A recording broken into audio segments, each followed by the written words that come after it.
Greetings, ladies and gentlemen. Welcome to the stream.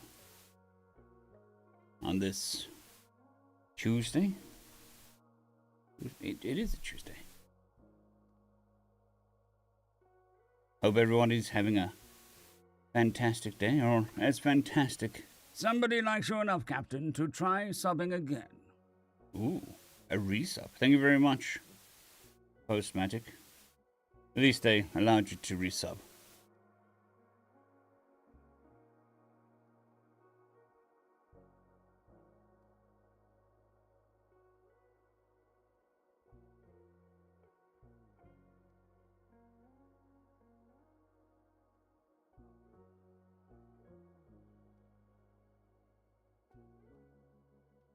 Yeah.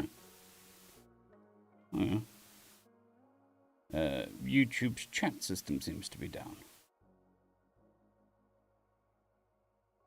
I think.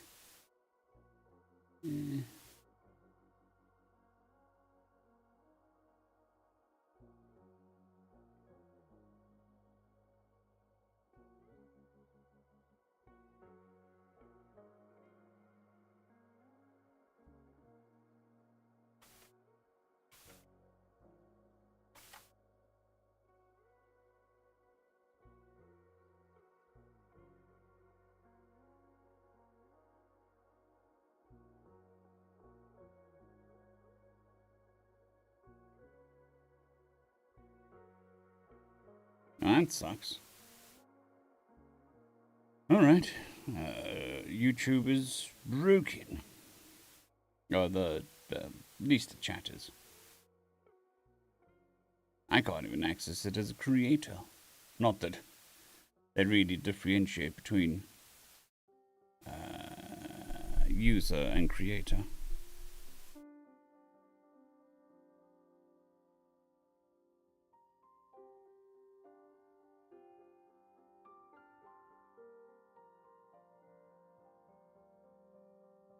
I see both. I see the YouTube.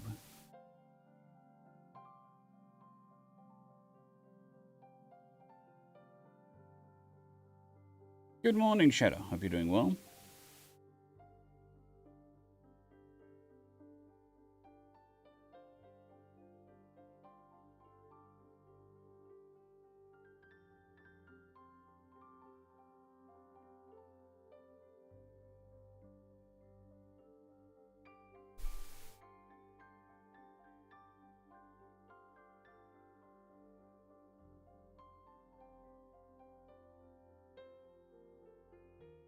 Thank you very much for the membership, Jacob Brown. Much appreciated. Morning, Jeff. Hope you're doing well.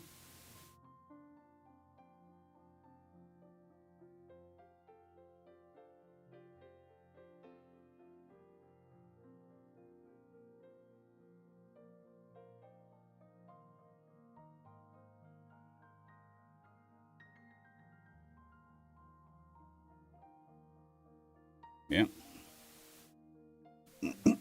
Excuse me. Yeah, I've refreshed half a dozen times. Nothing's changed.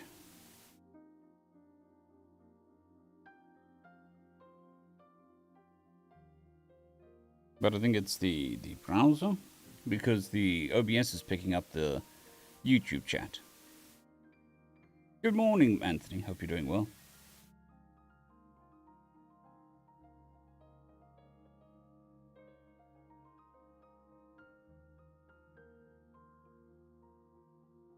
I mean, my streams are pretty chill and we don't get tons and tons of super chats, but can you imagine the chaos this is going to cause for streamers, YouTube streamers, that rely solely on super chats?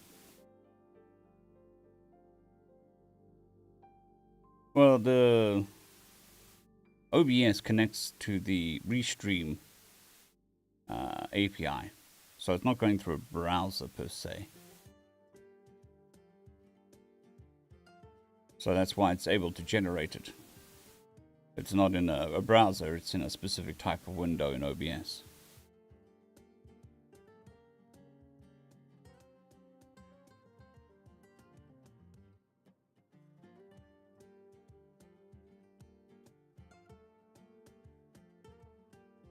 I can see that, Samantha. I can see that. You can probably also see it in the mobile form. That's very strange.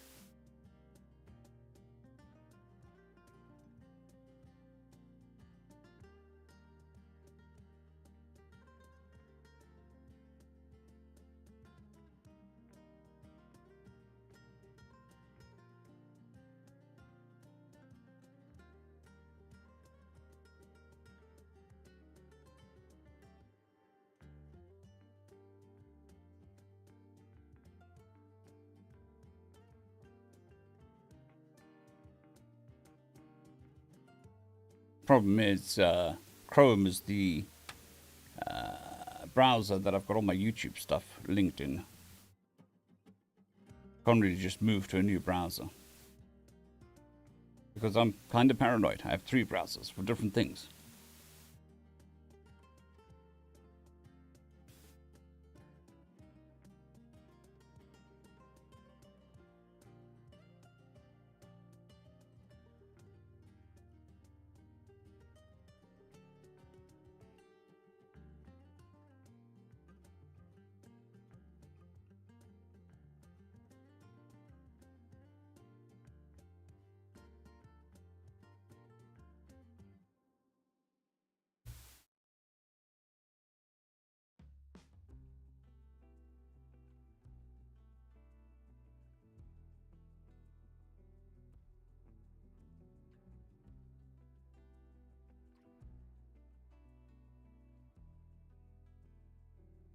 No, I'm not seeing any reason why I shouldn't be able to see the chat. Well, it's not necessarily a threat. It's just nice to segment parts of my life. So all my YouTube stuff is in one browser, and then I've got like a personal browser. So that's what I watch YouTube on, and Netflix and all of that. So all of those accounts are linked on that. And then for dodgy websites, I got another browser that I can use. Just plop it in there and make sure.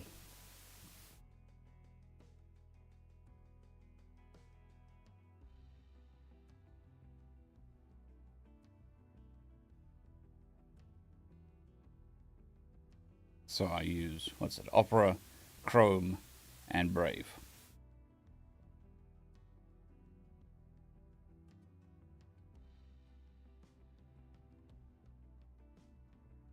And Mulvad. I was looking at the Mulvad browser for super privacy reasons.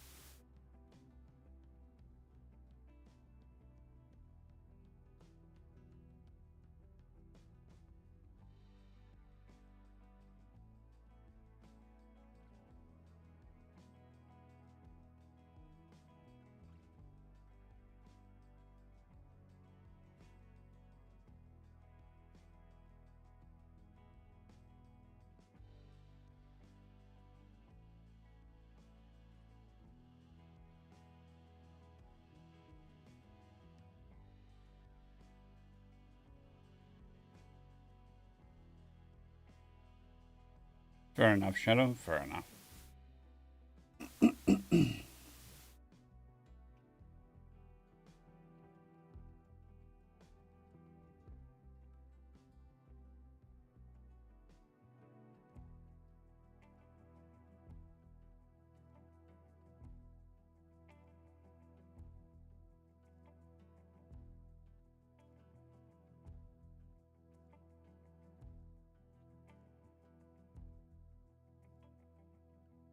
A bit ridiculous that in this day and age we do have to run multiple browsers, but it is what it is.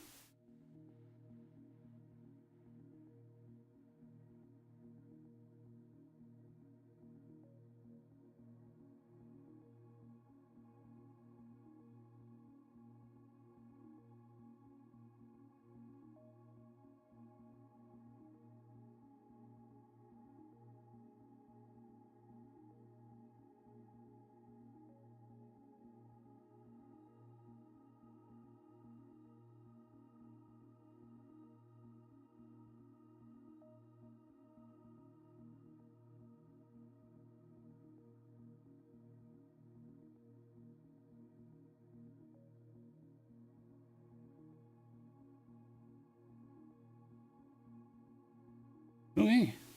I've refreshed, I don't know, 20, 30 times. I'm not getting a chat. It looks like it's going to be mostly a Twitch stream.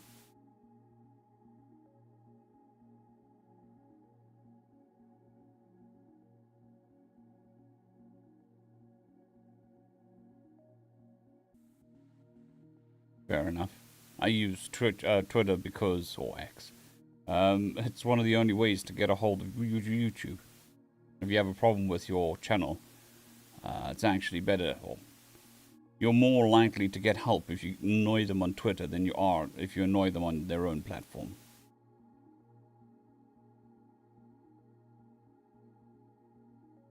Fair enough, Jeff. Fair enough.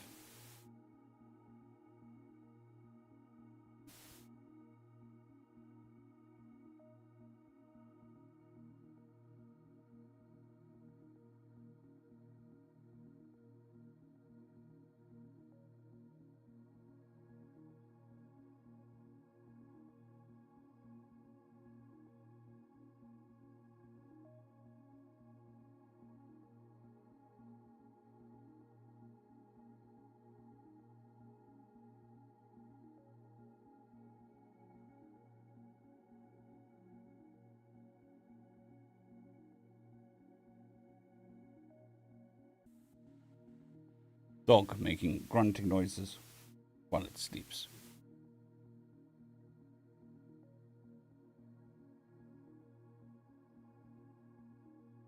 Okie dokie. Oh, excuse me. Ugh. Random yawn just. Let's head on to the first chapter. We're doing a human from a dungeon today. Nope. Need to give it a title first.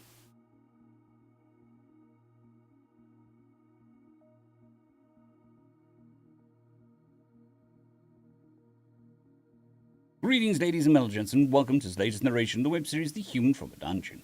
If you're new to the series, there is a playlist listed down below in the description, and as always, I hope that you enjoy.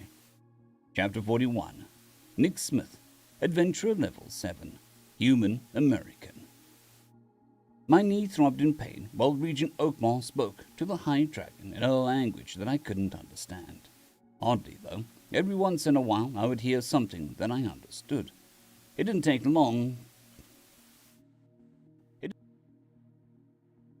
It didn't take long to put two and two together. Are they speaking High Dragon, the same language that was on the pods? I asked Ten. Probably. What they are speaking is fairly similar to Dragon, Ten said.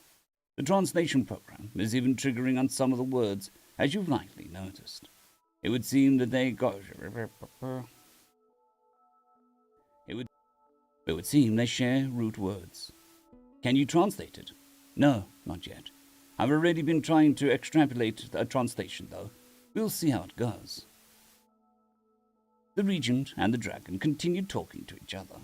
It wasn't hard to tell that the Dragon seemed upset about something, and Oakmore looked confused. Then Oakmore turned to me. Nick, have you been in contact with the gods? He asked. I looked at York, Nash, and Renv. I hadn't exactly lied to them, but they are bound to be confused. Should I lie? I glanced at the Dragon answer that question for me. Okay, the truth then. I took a deep breath and stilled myself. I think so, I said. When we were on our way here, we were attacked by bandits. There was an explosion, and one of our friends was hurt really bad. I used a healing spell on him, but ended up using up all my magic and passing out. While I was out, I had a weird dream that I had a weird dream that I'm not sure is a dream, and there was a thing in my dream that said mortals call it a god. I see. Oakmore's brow furrowed. Did it demand anything from you? It didn't feel like a demand, more like a suggestion, I replied, trying not to look at Nash and York. It said if I didn't go to see the High Dragon, I wouldn't find my way home. Did it say anything else? Any suggestions as to what to do when you saw the King Yesenarath? It said that it is needed. It It said that it is there. It said is...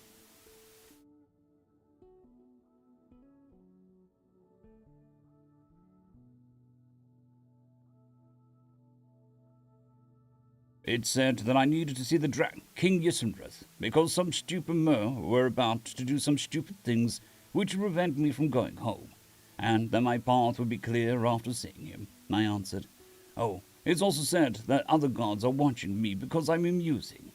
That's all it was able to say. Able to? Yes.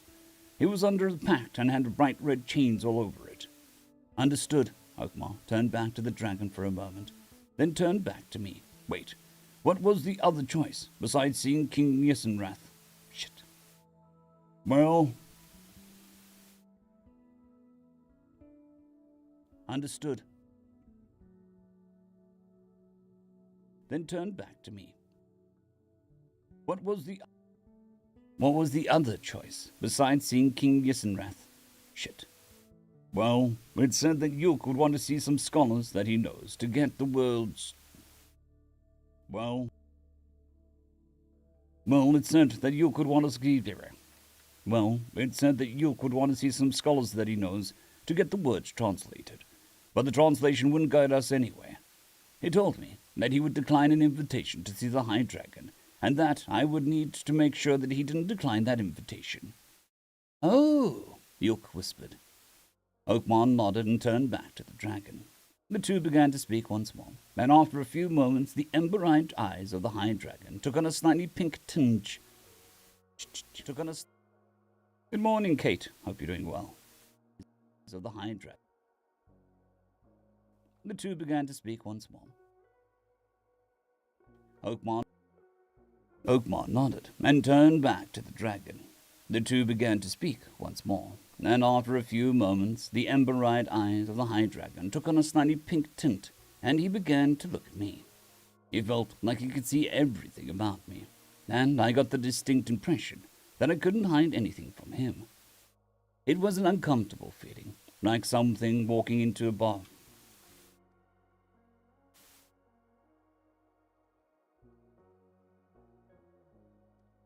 Yep. Most people, well, I suppose. You don't need to know. It's just a general thing. It is what it is. But yes, it's a bit of work. And thank you.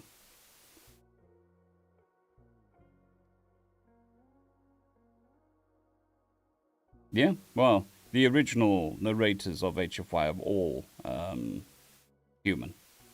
I suppose that's true with any genre. That I couldn't hide anything from him.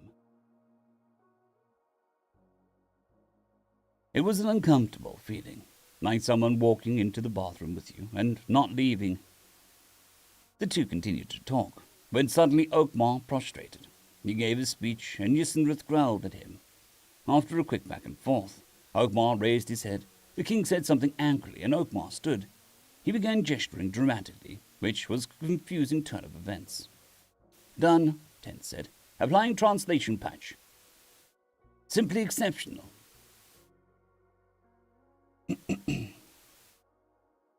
Simply exceptional that his motives are driven by love, and love is such a rare form of motivation in the world. This is why I beg that you aid him in any way that you can. I will consider it. How would my assistance be applied? Yssenrith asked. It may not be the smartest move to speak up now, but I get the feeling that the king will be less mad at an interruption than he would at eavesdropping. I took a deep breath and gathered my nerve once again. Excuse me, your majesty, I interrupted. Can you understand me now? It felt like every eye within listening distance turned to look at me. But a snoring dog, for added effect.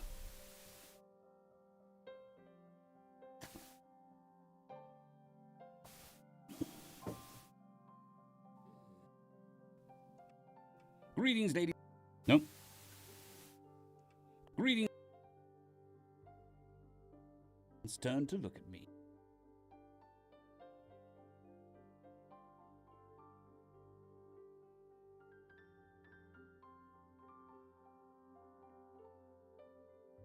A quick glance around confirmed my feelings to be factual. and I suddenly felt very, very nervous. Like I had committed to the sort of taboo that is so obvious that everyone should know not to do it. I can, Yisenrith said warily. Explain. Explain? Explain what? I looked at Oakmar, but he was completely dumbfounded and at a loss for words. The almost glowing eyes of the High Dragon narrowed at me, and I felt this sudden urge to improvise like my life depended on it. Before I could open my mouth, Ten stepped in. Repeat after me. I have a machine in my head that translates languages. I have a machine in my head that translates languages, Your Majesty, I parroted. It did not know Hydrakon, but it knows Drakon, and was able to decipher what yourself and Regent Oakmar were saying by the context of our situation and comparing the two languages in real time. King Yisenrith took a deep breath in and thought. King Yisenrith took a deep breath in through his nose, which immediately made me think of all the dragons I've seen in media that breathed fire. I tensed, but the flames never came. Surprise after surprise, he grumbled. Regent, tell the civilians to go on about their business. I would like to speak with this boy. I would like to speak to this boy. Yes, sire, Oakmar bowed. As Oakmar began telling everyone present to go back to what they were doing, which appeared to confuse the chaperone of a group of children, Yisenrith lowered his head nearer to me.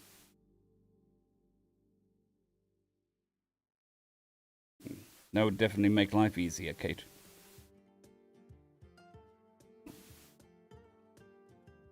You are trying to get back home to your ailing lover, yes? Yisenrith asked softly. Yes, Your Highness. And what, pray tell, will you do if she's dead by the time you return? The question caught me off guard.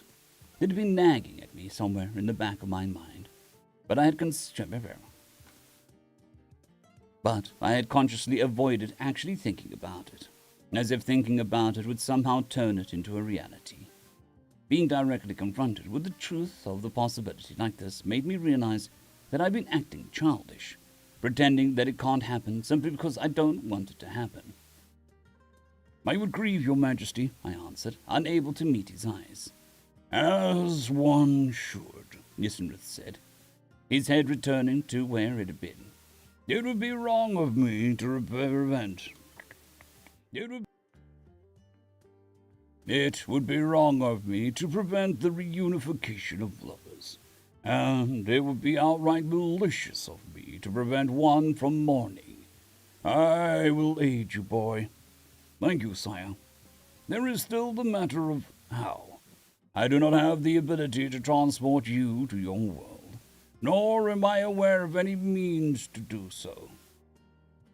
We have some writings. They were found in the altar that I was resting on, and we believe they're written in Hydrakon, or a language that is similar to Hydrakon, I explained. I turned to Yoke and whispered for him to show Yisenrith the writings. He didn't hesitate to reach into his robe, but gave me a look indicating that he had many, many questions while he did so. Yisenrith leaned forward to study the rubbings that Yoke had done. These do not say much, but their context is grim, Yisenrith explained. The first 5 symbols appear to be options. Close, begin, close, open, begin, end, and destroy. Then there are 4 directional indicators with the word select in the center. That's not much to go on, I said. We already knew that they were experimenting on me, Your Highness. Indeed. But I now see why the gods sent you to me. His face twisted into what could be called a grin. Back in my youth, my father tasked me with ridding these lands of a plague. A cult of anonymous individuals who were kidnapping, torturing, and dismembering members of our citizenry. The investigators at the time believed the torture to be experimentation, and the purpose of the dismemberment was to hide their findings and mask their trail. Are we done? No. Snoring dog. and mask their trail.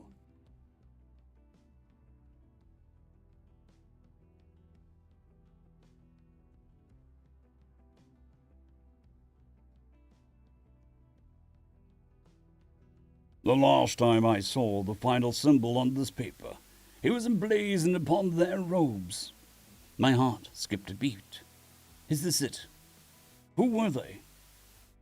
We weren't able to find out. Whenever one of their members was captured or killed, they would be incinerated from within by a flame that could not be quenched until they were but ash. Adventurers that were tasked with tracking them were able to discover their hideouts within Bolasar, and my father sent me forth to eliminate them in the land. And my father sent me forth to eliminate them from the land. They were quite magically adept, but no match for even a fledgling high dragon, he explained with a hint of pride in his voice. I flew from hideout to hideout, killing as I went. I was even careful to preserve as much as possible. Yet the hideout still did not yield many clues. How long ago was that, Your Highness? I asked, hoping that we could investigate one of these hideouts. I eliminated the cult from Balasar long before the demons invaded, but they remained a problem in other kingdoms. Once the demons invaded, all cult activity ceased, and they were not heard from during the entirety of the demon occupation. Some claimed that it was the cult that brought the demons to our world. Others believed that whatever the cult was researching was a threat to the demons, and the demons invaded our world to force them to cease and desist.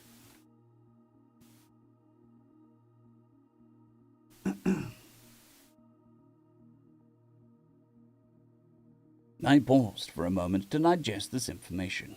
A nameless cult that may have had a nameless cult that may have had something to do with the demonic invasion, and somehow kidnap me from my world and perform experiments on me. Maybe to make me fight for or against the demons. That definitely sounds a lot like the plot of an isekai. But why would they cut... But why would the cult go to such lengths? Wouldn't it be easier to use their own members? Sire, do you know anything else about this cult? I asked. I do, Isenrath said, from another grin. I do, Isenrath said with another grin. They were most disruptive in a kingdom to the west, ruled by dwarves.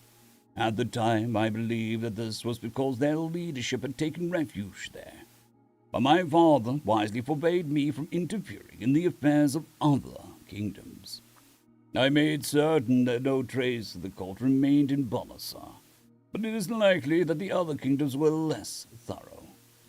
As a matter of fact, your existence is evidence of that being the case.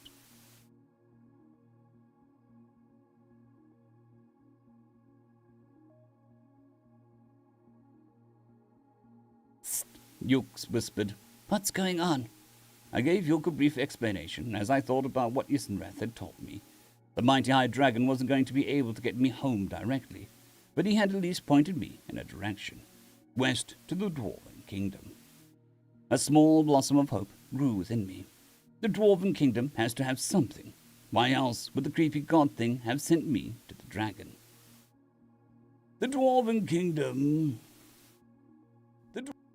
The Dwarven Kingdom to the west would probably be the Empire of Kalkuti. It predates the demonic invasion, and even the Kingdom of Balasar, York explained. I nodded and turned back to Isenrath. Are you meaning the...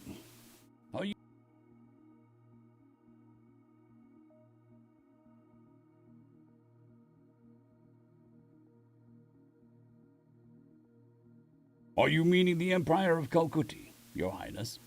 Kalkuti is the name, but it was not an empire before the demons. What is its current status, Regent? Isenrath asked. It's thriving, my lord, Oakmar replied, turning his attention away from a growing flock of civilians. Of course, the petty... Of course, the pesky little buggers yet persist, the high dragon grumbled.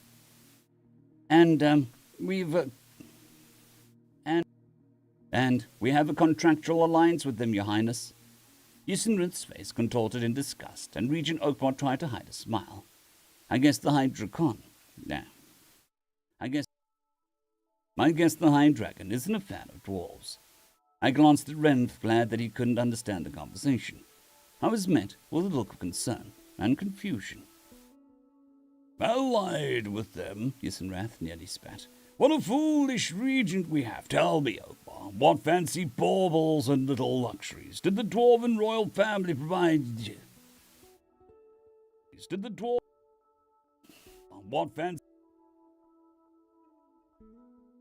What fancy baubles and little luxuries did the dwarven royal family provide, that you and your kin may offer your backs as sheaths for their daggers?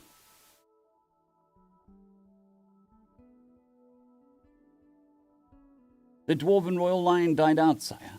They fell in battle against the orcs shortly after you entered your slumber. The current ruler, Emperor Jack, is of the Noriv family, and though he is crass at times, he is much less prone to subterfuge and dishonesty than the royal family was. Good morning, Vakar. Hope you're doing well.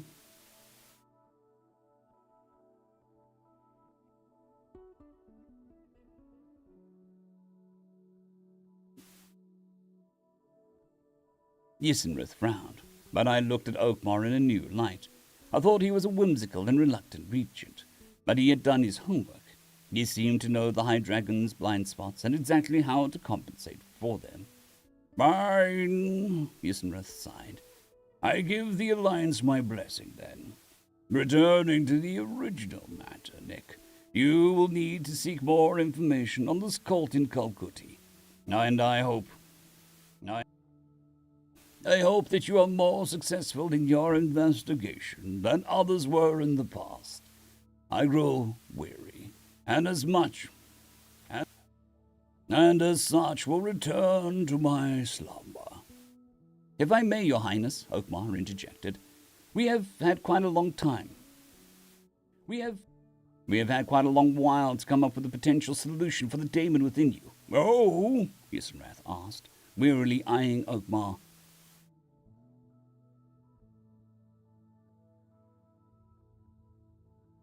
Not a problem, Vakar, not a problem.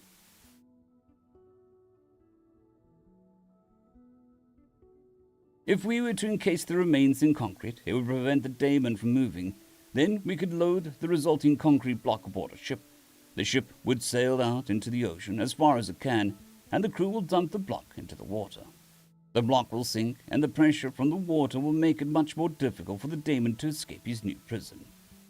And how, pray tell, would we get the daemon out of my stomach? The High Dragon asked, eyeing the ever-growing group surrounding us. Oakmar couldn't help but grin as he said, I do believe a simple extrusion will suffice, Your Majesty. Yusinrath's growl shook the ground beneath us.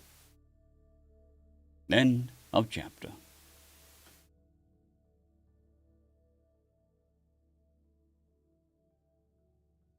Pew. Coffee. Good morning, Kandaria. Hope you're doing well. There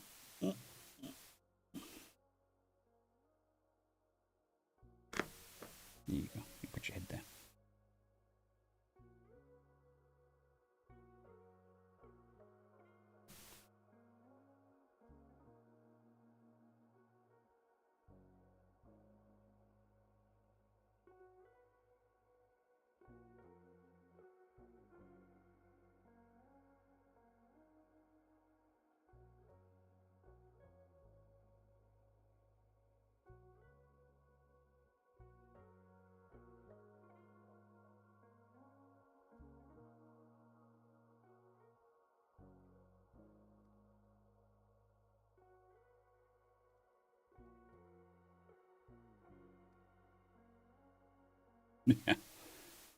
I can understand why the dragon would growl.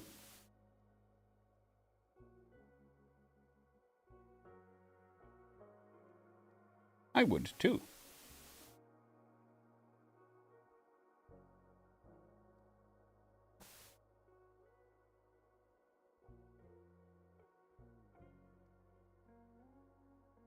Glad to hear it, Kandara. Glad to hear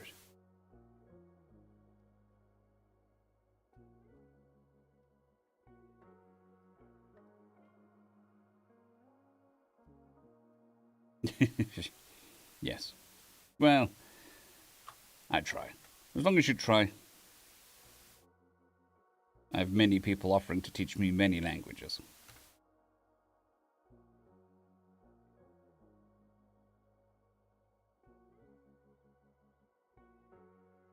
No, it's just a normal spreadsheet. This is my recording schedule.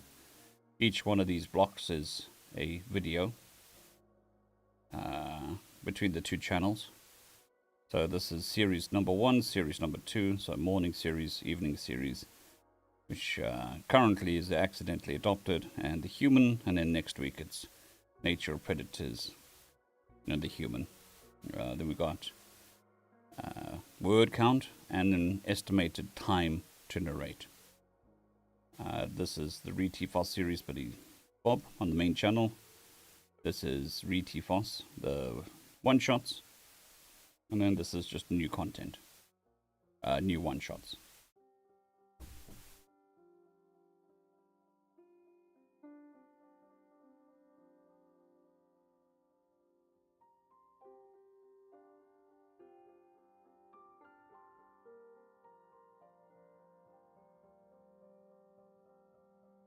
The red line is today, and yeah, we produce 100 to 130 videos a month.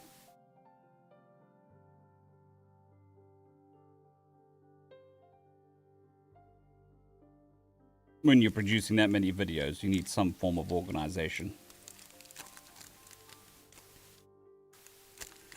The caffeine fairy popped past and dropped off some chocolate. So I am not going to say no.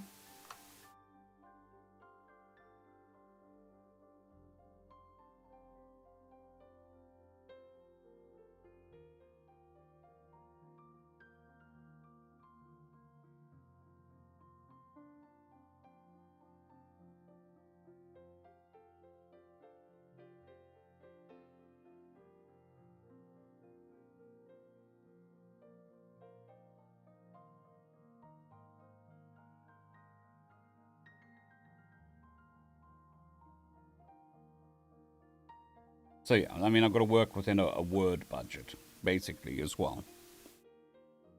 So I can only narrate so many words per day before my voice takes strain. So that's why I keep track of the amount of words and rough times.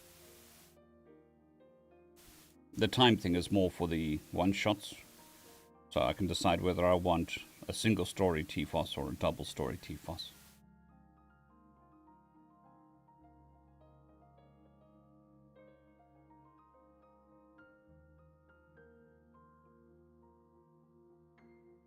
I'm as having as well a day as I can, Kendaria. Thank you for asking.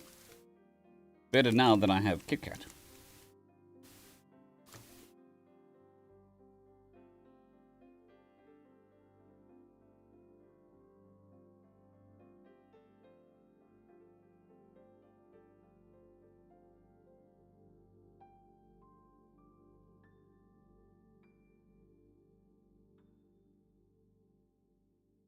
Yep.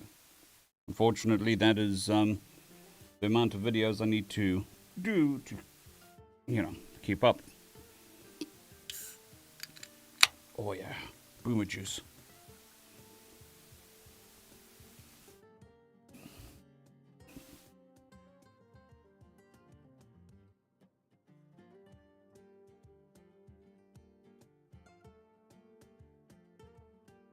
Yep.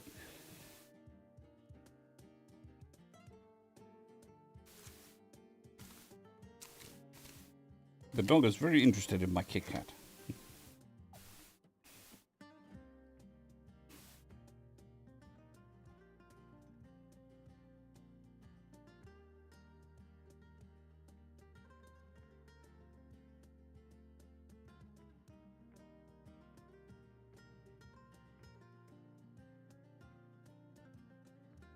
Good evening, morning, afternoon, lazy. Hope you're doing well. And indeed, no chocolate for the dog. But yes, I also chocolate withdrawal is definitely a thing.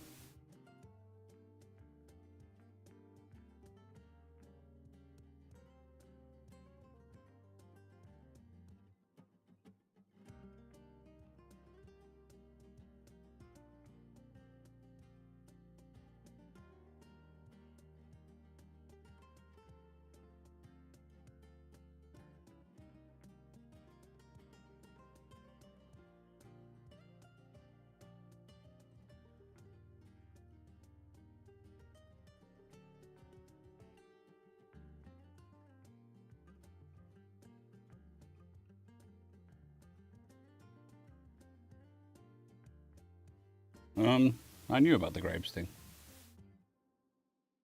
We were talking about chocolate, which is, on par with like cheese and stuff.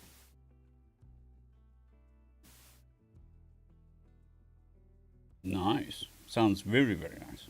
I'm eating a standard Kit Kat.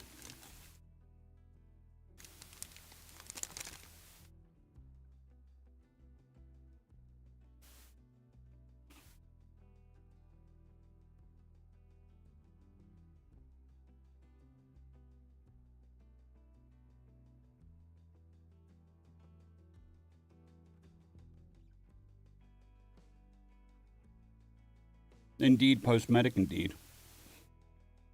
I pulled my ear out.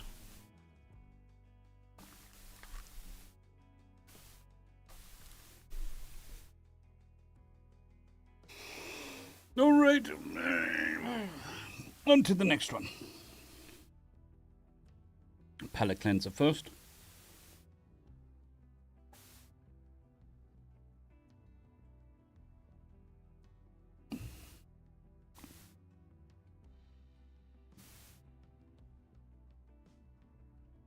Greetings, ladies and metal gents, and welcome to this latest narration, the web series.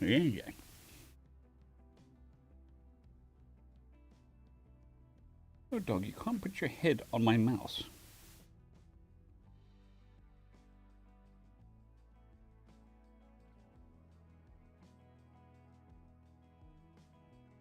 Yeah, raisins are quite high sugar. Bad, low GI, or bad GI, whatever they call it.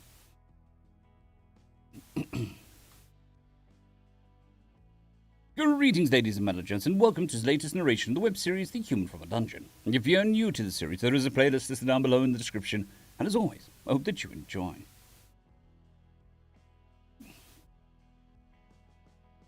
Chapter 42. Nick Smith, Adventurer Level 7. Human American. You want me to vomit in public, Yisenrith hissed. Sire, we can be mindful of your dignity whilst you are rejecting the demon, Oakmar said, unable to hide his grin.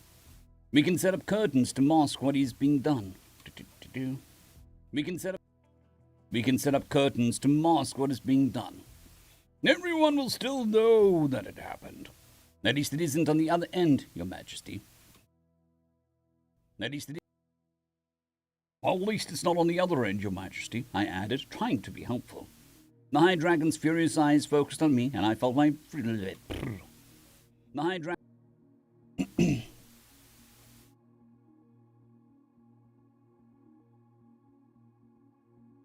The High Dragon's furious eyes focused on me, and I felt my blood freeze again. I am an idiot, and silently vowed to keep my mouth shut as often as possible. High Dragons do not defecate, boy, he hissed. Really? I asked incredulously. Really? I asked incredulously, unable to keep my vow. You think I lie? We are smart enough to take care of what we need to eat. We are smart enough to take care of what... We are smart enough to take care with what we eat, and our bodies use every last bit of what we consume, Yisenrith explained. This is true, Nick, Oakmar said. The purpose of a High Dragon's intestinal tract appears to be for flatulence, not defecation. Yisenrith slowly turned his attention from me to the regent. If there is a single person in our ever-growing audience that can understand what you just said, I will bite you in half. Apologies, Your Highness. I meant only to educate, not offend. Oakmar said as he lowered his head, masking that his grin had widened. Enough, Isenrath growled. Truth be told, I would be enjoying. Truth be... Are we comfortable? No.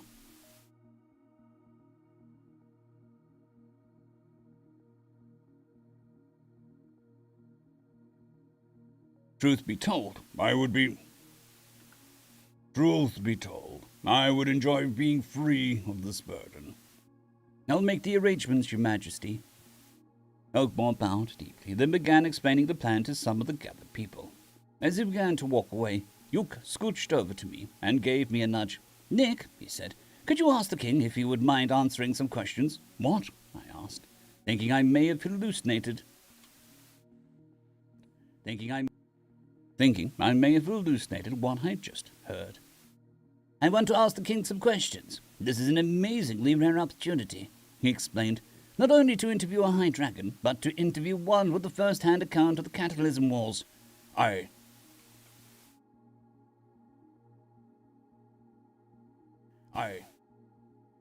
Wait. Don't you want to know how I can talk to him? With 10, obviously. With 10, obviously, Nash interrupted. Yoke is right, Nick. As long as you're polite with the questions, you've got nothing to be afraid of. Easy for him to say.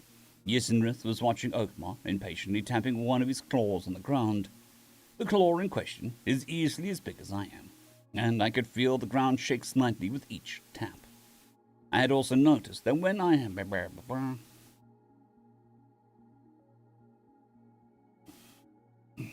Okay. Are you comfortable? Half splayed on my desk. Feel the ground shake slightly with each tap.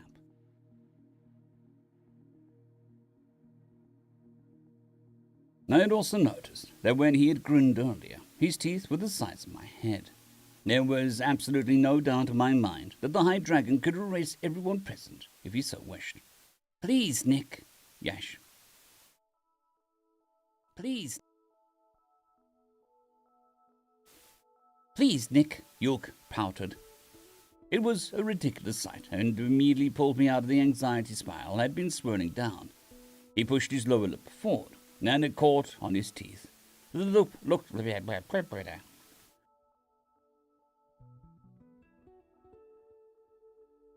Yeah, I think it's a combination of York and Nash, but I think it meant York. On his teeth.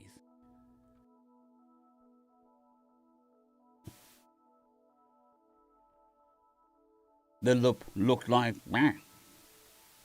The lip looked kind of like one of those seashell soap holders. I smiled and shook my head. Fine, but if we die, I wanted to be on record. I want it on record that it's your fault, I told him, then looked up at the dragon. Excuse me, Your Highness. What is it? Yisenrath met my gaze.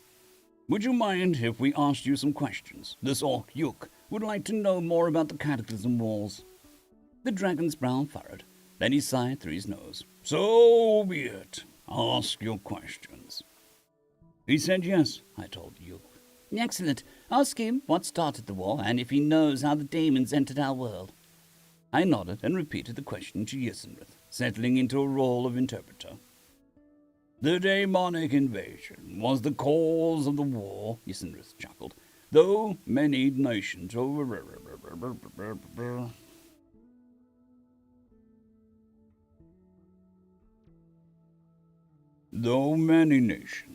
already at war before their invasion. The demons entered our world through vast portals, though how these portals were created eludes me. I do know that these portals worked both ways, though, as the demons brought many more back through with them. Who made the wastes? Multiple parties, demons, angels, and mer sorcerers fought viciously to destroy each other's forces, and the mass corruption of nature was the result. Those that were responsible cared little for the environment, or even the safety of their own soldiers.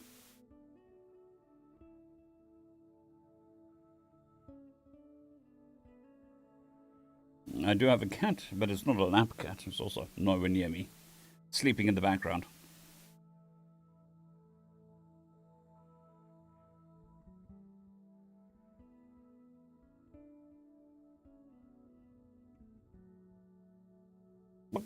Chickens.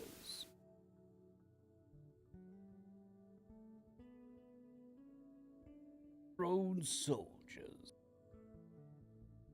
What about the monsters? Who created them? The daemons created many monsters to destroy the mer, bastardizing nature's own creations in the process. The mer quickly followed suit, justifying their actions as a means to survive the onslaught. Many of the monsters predate the war.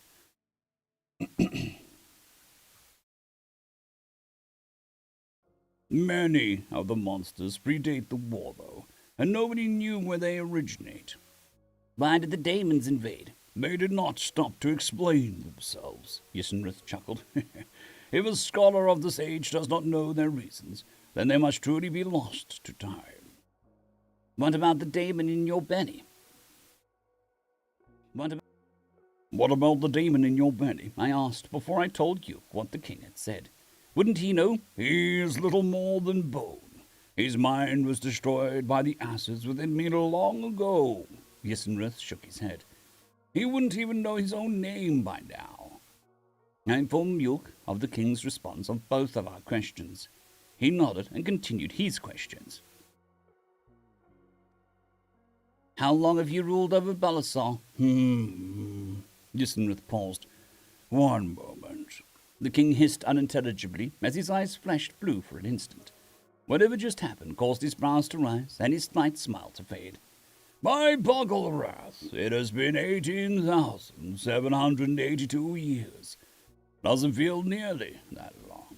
Apparently time flies more than I do, he said with a sigh. Bogglerath? I asked.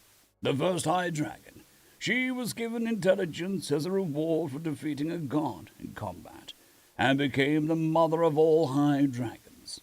She has become somewhat deified, obviously. As I explained this to York, elves and gnomes started bringing supplies to enact Regent Oakmar's plan. York reminded me. Good morning, Fluffy Space Kitten. Hope you're doing well. York reminded me of what Joni had said about the York reminded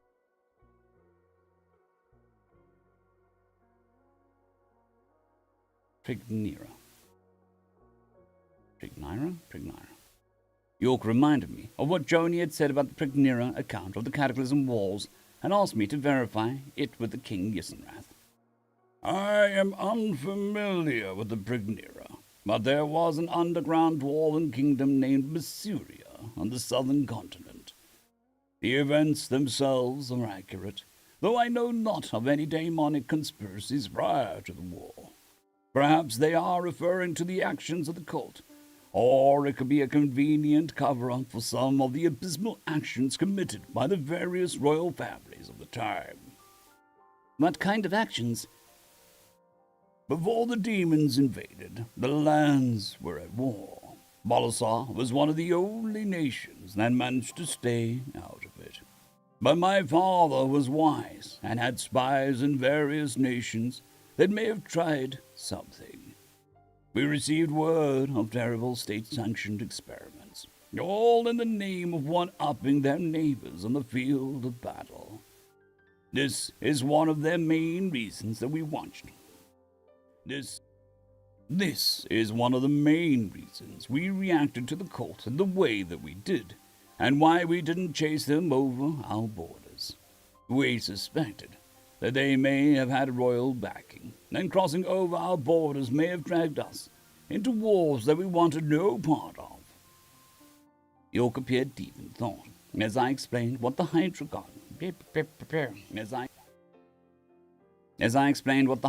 had said. As I finished, Regent Oakmar approached us. We are nearly ready, Your Majesty, he said, as a group of gnomes carried a large cube-shaped container past him. The gnomes lowered a steel container to the ground with a thud, and the two groups of elves approached. One group had bags of what appeared to be powdered concrete mix and began pouring them into the container. The other group had begun to set up tall curtains around Yisenrath. The High Dragon eyed them warily, but did not interfere. Another group of elves carrying water and oars replaced the group with the concrete powder at the container. They added water to the powder and began to stir it.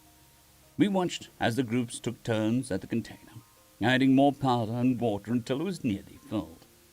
Once they were finished, Oakmar gestured to the group around the curtains, and they drew the curtains around the High Dragon.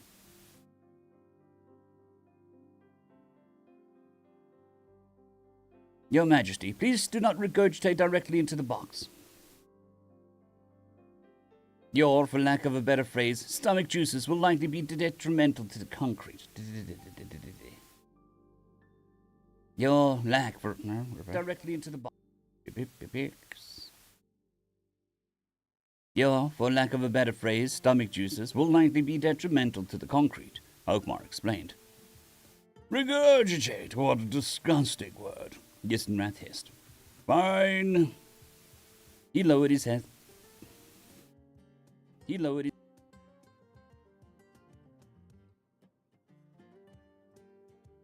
His head lowered beneath the curtain, and after a moment of a sound that can only be described as a disturbingly slimy, made its way to our ears. I'd expected to hear the sound of retching, but the sound I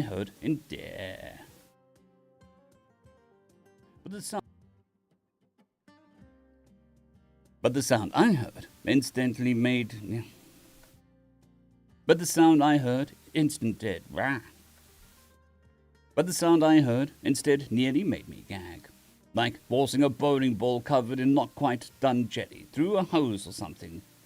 I looked at my companions, and I could tell the sound had the same impact on them. Another moment later, Yisenrath's head appeared above the curtain. It is done, he said. Thank you, Your Majesty, Oakmar gestured to a group of gnomes who were carrying a steel square with small holes in it. The elves dragged the curtain back, and the gnomes put the steel square on top of the container, hammering it down to form a lid. The container began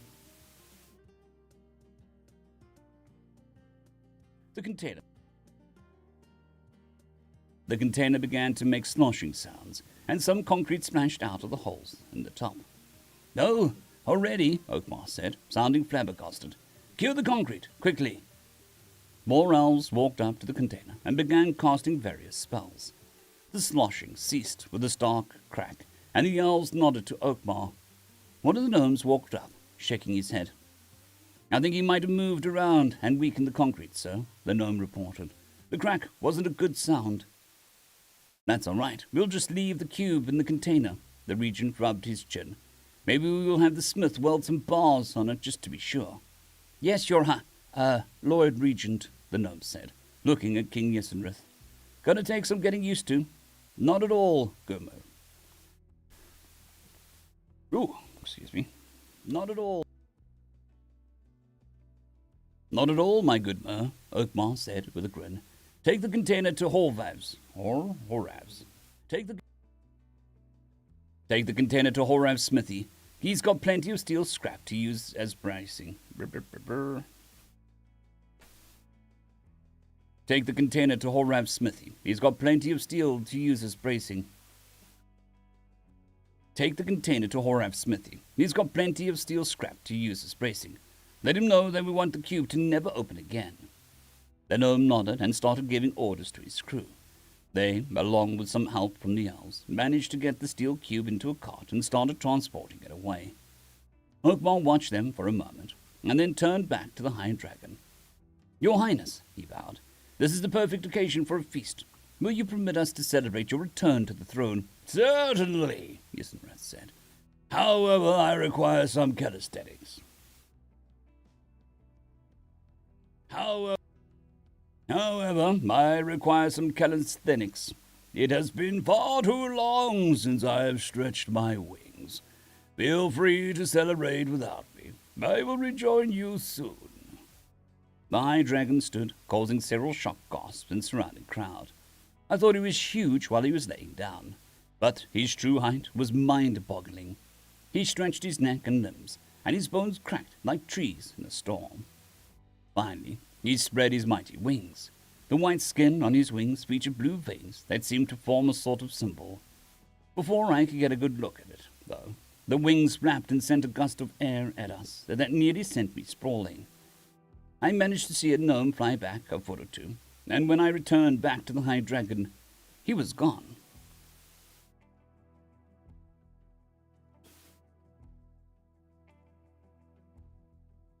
Well, I've got a peculiar accent anyway.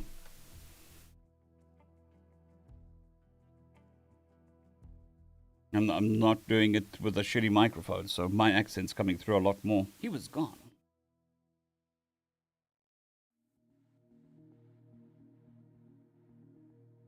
Dragon, he was gone. I looked to the sky to see if I could spot him, but he had disappeared with a frightening speed. The implications of how quickly he had moved set in, and I couldn't help but shudder a little. Big things shouldn't be able to move that fast. It's unnatural. Well, what a fantastic day. Hopefully I can retire soon, Regent Oakmore smiled. I doubt it, Lord Regent, a nearby elf said. You're the only one that understands the king. Oh, shit. End of chapter.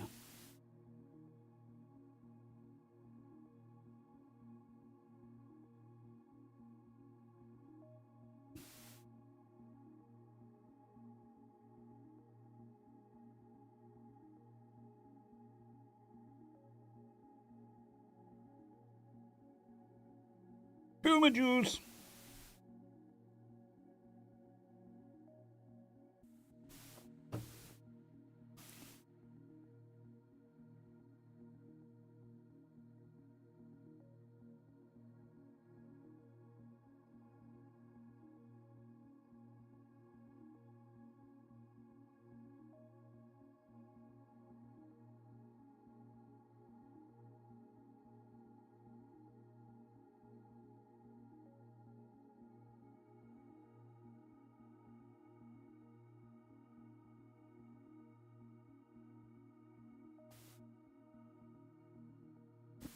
That it is, Fluffy, that it is.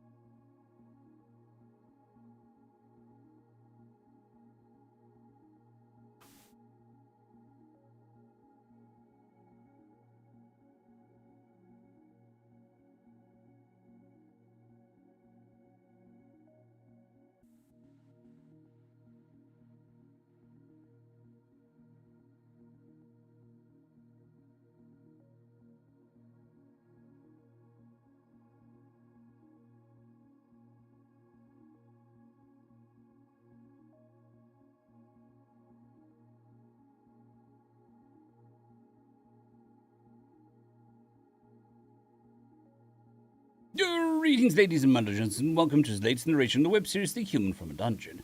If you're new to the series, there is a playlist listed down. Now, the problem with Clint Stone is it was never finished. If you're new to the series, there is a playlist listed down below in the description. And as always, there is If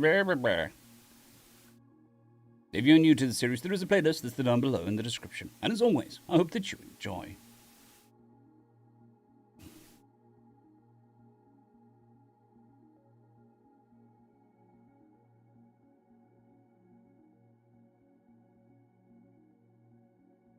Grum Ormia, Adventurer Level NA, Orc Blurpan. How many did we lose this time? I asked, coldly. 4, Harmy answered. 2 dead, 2 captured. I let out a sigh as I stared out over the field that the enemy stood in. Their smug eyes peered back at me from over their shields, their spear tips glinting in the sunlight. It was obvious that this group wasn't going to follow us either. If we had been able to get them in the trees, we would have been able to disrupt their lines and force our way through their formation.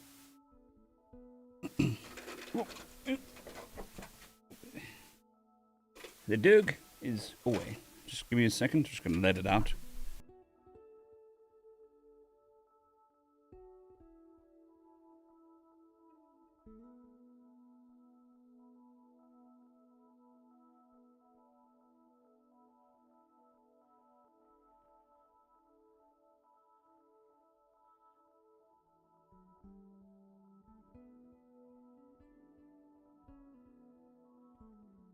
And back.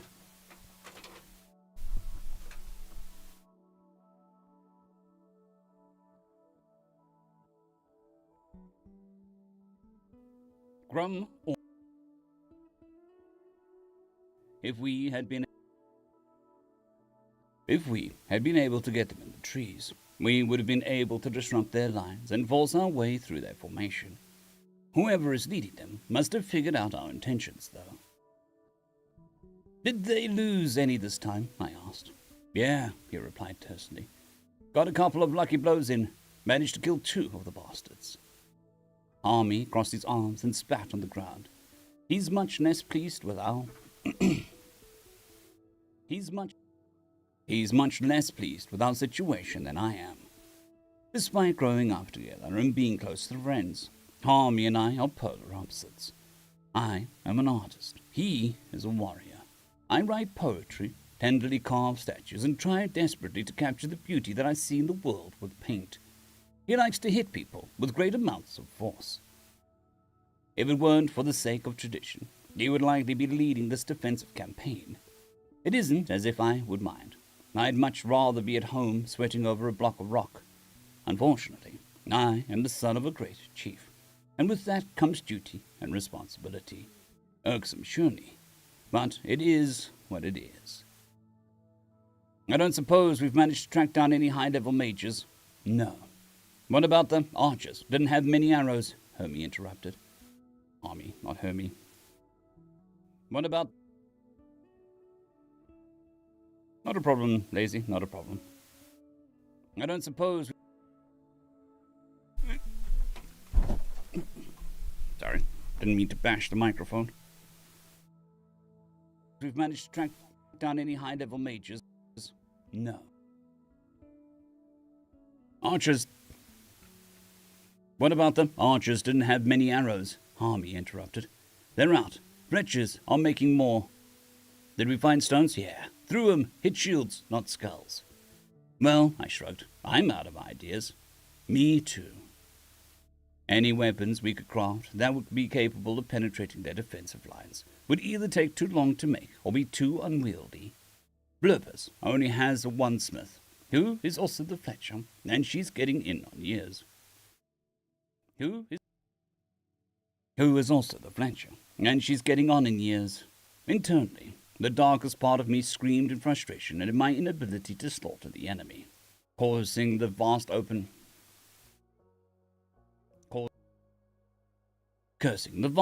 fields of Blurpus that I used to love playing in as a child. Externally, I sighed again. 10th time, I guess, I said after a moment. Yeah, but at least they aren't advancing much, Harmy replied. I looked at him, then back to the drow. Despite my mask of apathy, Harmy could tell how bothered I am by all of this. We've had to fall back 10 times, and the only thing that has been interrupting the enemy's advance in this damned And the only thing that is interrupting the enemy's advance is the damned terrain. They weren't falling for any of our traps or taunts either. When the bastards invaded last year, they were so incompetent that I hadn't even had to take to the field. They had practically ran straight into our axes. Now, they're being far too damned careful. The bloodthirsty drow of the bloodthirsty drow of the past had been magically given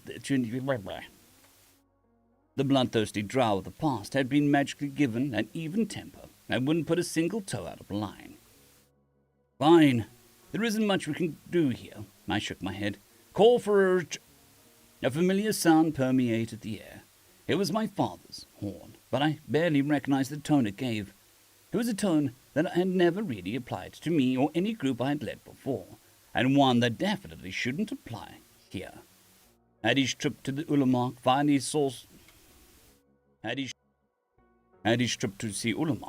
forced senility upon him, Harmy and I met eyes, our mouths agape in stupefaction. The hell was that? I turned towards the sound. Cavalry charge? Harmy asked. We lent the Hanassus to Yerna, though. How can they be back already? Nevertheless, the sounds of hoofs began to fill the air. I turned back to the drow, who appeared considerably less smug than they had a moment ago. From their right flank, 5 harnesses with orcs riding them burst through the trees. I got a closer look at the riders, and my jaw dropped even further. One would expect cavalry to have a lance, hammer, or even a sword. 4 of the riders were completely unarmed, and the 5th had a hunk of wood with a ball in the end. As I was trying to figure out what the hells was happening, one of the riders lifted their hand and launched a ball of fire directly into the drow. The enemy had managed to bring their shields to bear, but the fire still got a couple of them. The rider with the stick pointed it at the drow, and an arrow made of wind.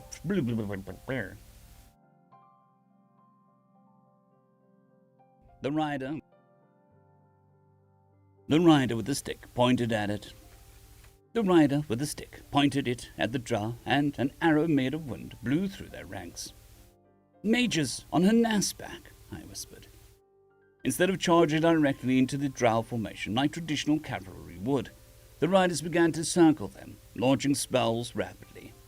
The drows were spinning around wildly, trying desperately to use their shields to block the various magics that were being cast upon them. Despite my shock at the situation unfolding before me, it didn't take long for me to put 2 and 2 together. The drow formation was done. "Charge!" I shouted, putting my axe from my belt and holding it tight. My orcs snapped out of their shock and began to echo my cry. We ran at the panicking drow with our weapons high, screaming our bloodthirst as we went. The monster in me will forever cherish the looks of pure terror in their faces as they realized that they were now too far apart from each other to prevent our assault from ripping them to shreds. The first drow I encountered raised his shield and spear, but it was useless. Without the formation to protect him, I easily bashed aside the spear and yanked his shield out of the way. My axe met his skull, splitting it and ending his life. Before he even crumpled to the ground, I was on to the next one. Then the next, and the next, and the next. Drow began to drop their spears and shields and tried to run, but the cavalry cut them off. One more drow lost their life before they drew their hands in the air and begged for mercy. The fight was over, and we had finally won. I shouted the order to capture them and looked at my axe. It, my arm, and a good portion of my shirt was drenched in blood. I felt my stomach twist in revulsion. The gentler part of me wanted to weep and scrub myself clean. A small fear rose within me. Will the blood on my hands stain my art? I felt raindrops patter against my skin, then I looked to the sky. I cannot weep in front of the soldiers, but the sky wept in my stead.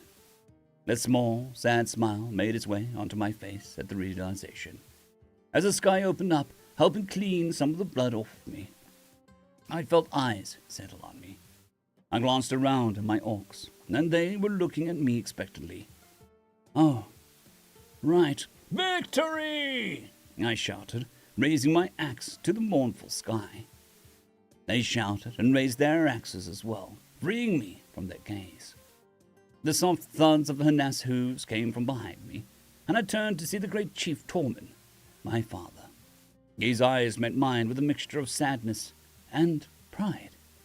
He knew of my gentle disposition and wished the best for me, but he couldn't help but be proud of how well I carried out my duties.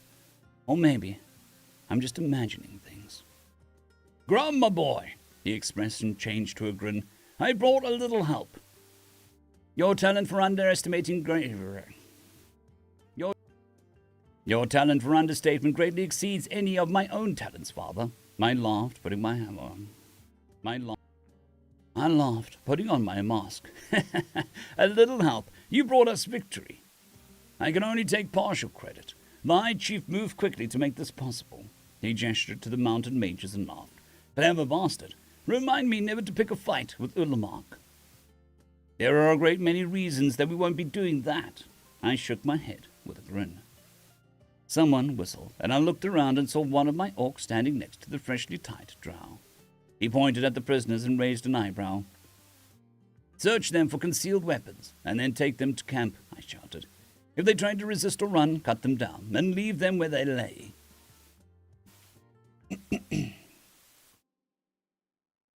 You wish to remain out here? My father asked. There are all mounted mages that we have right. There are... You wish... You wish to remain out here? My father asked. These are all the mountain mages we have right now, you know. This was a good point. Everything I discovered about the Drow commander screamed of someone with a legendary case of narcissism. We had destroyed one of each units, and he had obviously worked hard on their training, so it was likely that he wouldn't take that very well. This position was going to receive a visit by many more Drow. No, actually, I don't, I sighed. All right, everyone, pack it up. We're heading back to the camp. What do we do with the bodies? Harmy asked as we approached. Leave them for the forest and their comrades, I shrugged. We don't know their burial rites. Can't we check their pockets? One of the soldiers asked. No, my father said. Not a damn one of you need the coinage badly enough to invite the ill fortune you get from robbing the dead. I pay you better than that. The soldier looked properly chastised, and my father turned back to me. My trip was quite eventful. Let us hurry to camp so that we can talk about what comes next. I nodded and gave the proper orders. The Drow were tied together and had their pockets, shoes and belts checked for anything sharp or poisonous. Half of my soldiers warmed up in front of the Drow, and the rest warmed up behind them. I led the ones in front, and Harmy led the ones in the rear. As I gave the order to march, my father and the mountain mages warmed up on either side of the Drow. The rain began to soften the ground somewhat, but despite this, we managed to make good time. In my youth, I had made a name for myself by running great distances for fun. Even so, the soft terrain and water in my boots was playing hell on my feet and legs. Half a day passed before the camp was finally in sight. Packing finally, one of the soldiers behind me muttered. Agreed. Halt, I shouted. Secure the prisoners and tend to your gear. My father rode up to me as the soldiers began to perform their tasks. He dismounted and passed his harness off to a nearby soldier, who also took the reins for some reason of the mage. Who also took the reins for some of the mages. The rest of the mages passed the harnesses off to other soldiers. As Harmy approached us, I gestured to my command tent, and we all went inside. I breathed a sigh of relief as I took my seat and kicked off my boots to let my feet dry. My father and Harmy did the same, but the mages just stood there nervously. I massaged my sore calves as my father began telling me of his trip. I listened in awe as he explained the creation of a mage cavalry and Ulamark's idea about a magic academy. I was held up at the city gates, and these 5 caught up to me, he explained. They were sent by the Adventurers Guild to join me. The High Chief works damn quick, it seems. So there's going to be more on the way, Great Chief? Harmy asked. So I've been led to believe, my father laughed. Ulamark's not much of a liar, so I've got no reason to doubt him. What kind of countermeasures do you think the Drow will come up with? I asked. You would know better than I would, my boy, but Ulamark seems to think that this invasion has vampiric backing. Vampires? Yes, and I'm inclined to agree with him. There's too much that's fishy about what they're doing and how they're doing it. It practically screams bloodsucker involvement. Good morning, Yamashisha. We've done 2 chapters of The Human from the Dungeon.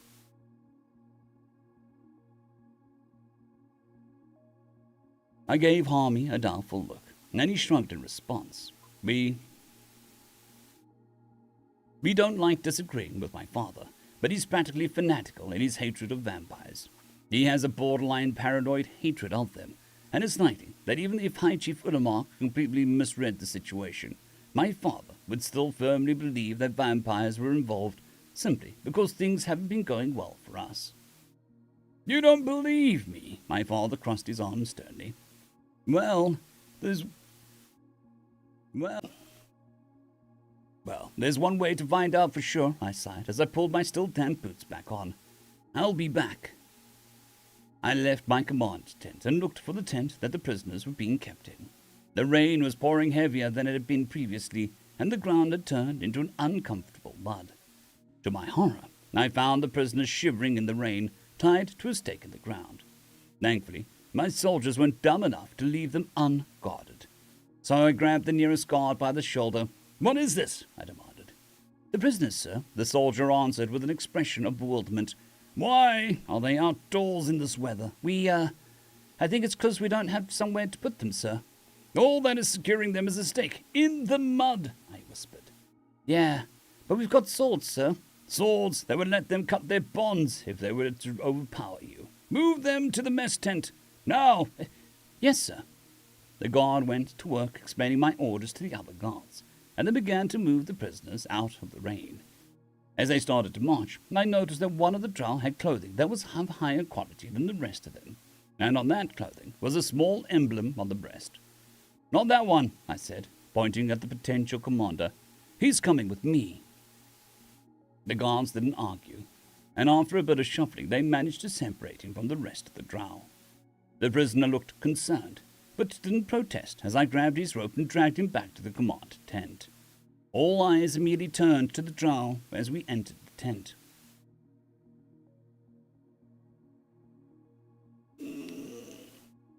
"No, stretch." Yep. The more coherent, less error-ridden version. Tent. Tent. Fair enough, Yamashisha. Fair enough. Tent.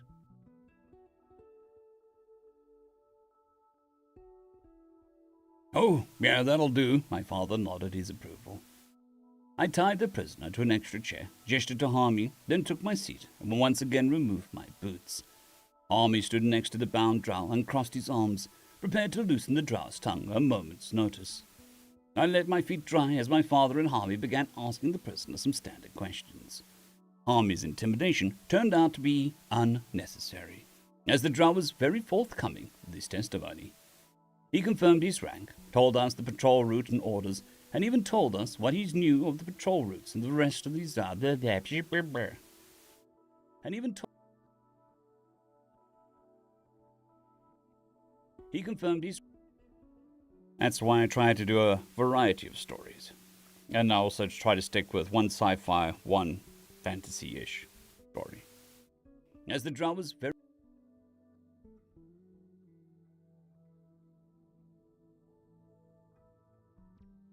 He confirmed his rank, told us his patrol route and orders, and even told us what he knew of the patrol routes of the rest of the drow army. There was absolutely no hesitation until my father brought up vampires. The drow seemed perplexed by the question, and denied seeing any sort of vampires or brood.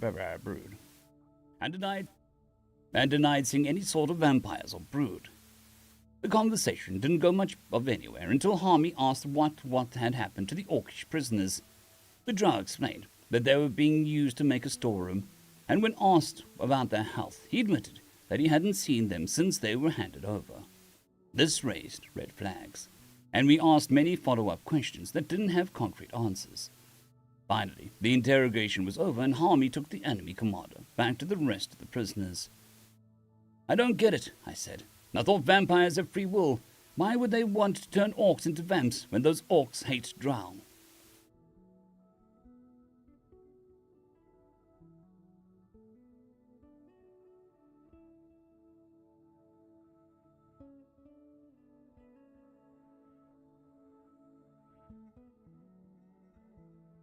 Fair enough. Fair enough. Hopefully it's also more personable, their streams. Hate drow. Vampires don't start off with free will, my father explained. Not really. For the first few years, the magical being within the vampire is somewhat enthralled by the vampiric sire that allowed it to enter the body. Sometimes the victim can override the enhanced persuasion that their sire has over them. But veteran vampires can usually tell who has the capacity.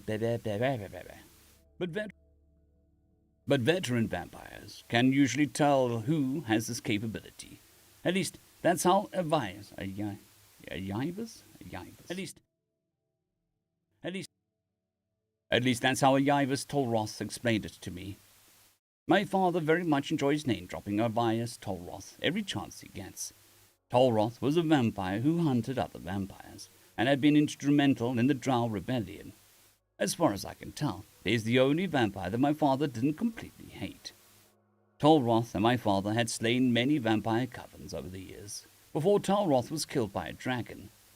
Tolroth was known for mocking his opponents with a skillful application of gargaleses.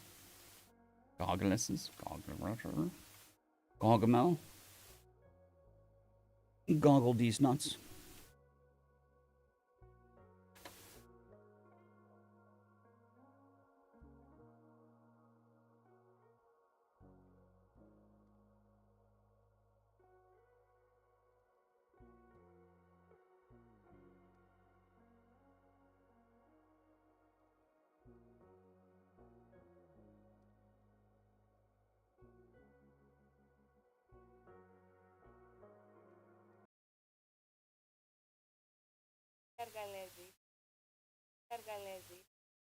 Gargaleses. Ow.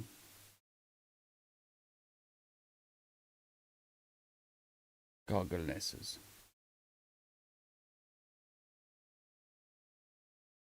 Goggles. No. Gargaleses. Okay. I turned off the audio so you don't blow out your eardrums like I just did. And we're back. Gargaleses. We'll go with that. Of Gargaleses was known for mocking his opponents with a skillful application of Gargaleses during the fights. But as it turns out, dragons are a little faster than most and really don't appreciate being tickled. Okay, I'll admit that things are sounding suspicious.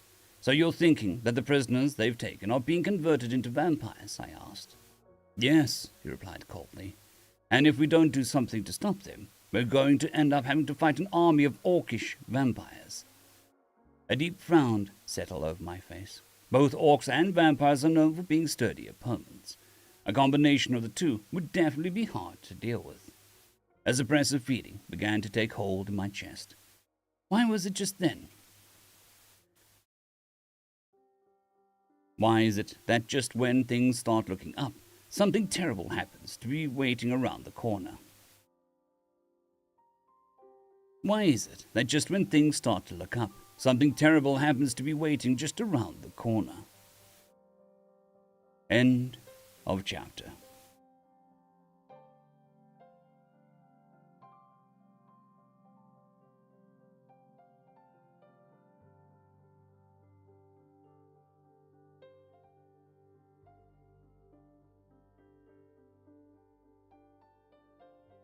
Alright, while this processes, I'm going to take a step away. I shall be right back. I give you chair and music.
Alrighty, back.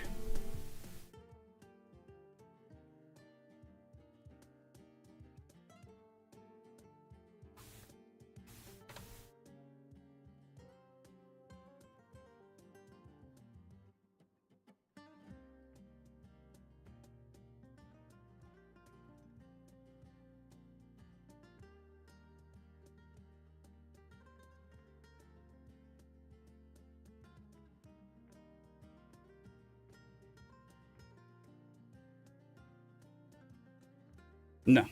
Doggo is out and about. Probably with my wife. Food accidentally falls off of her desk a lot more often than it falls off of mine.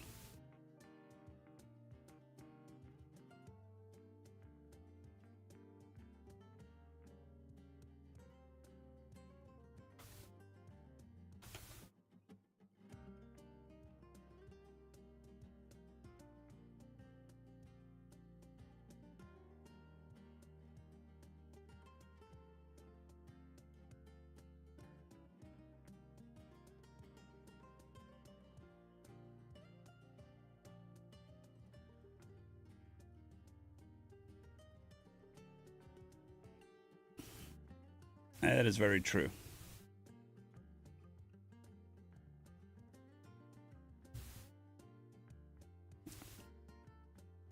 It is quite funny. On my right-hand side, I've got Monster, Gamer Subs, half-finished coffee, half-finished Monster.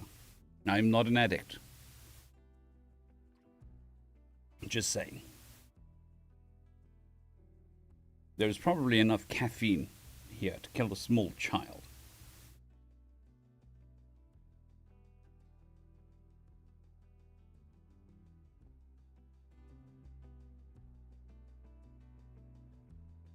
Alright, let's move on to the next chapter.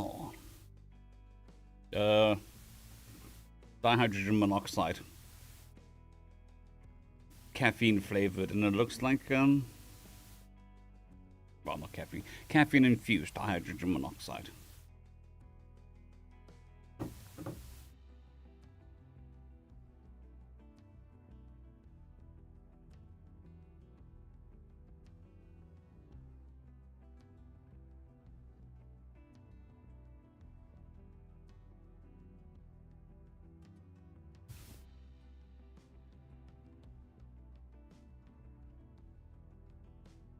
Yeah, can't drink anything that's lemon or citrus.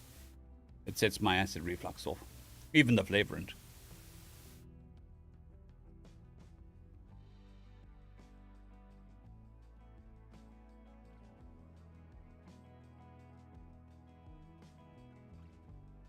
Alrighty, on to the next chapter.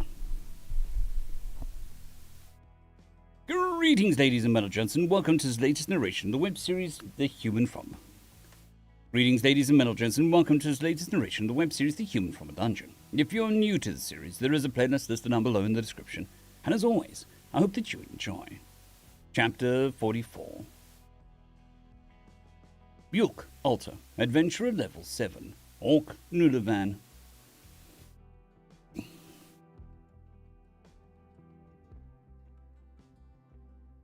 It didn't take long for the feasting to get underway.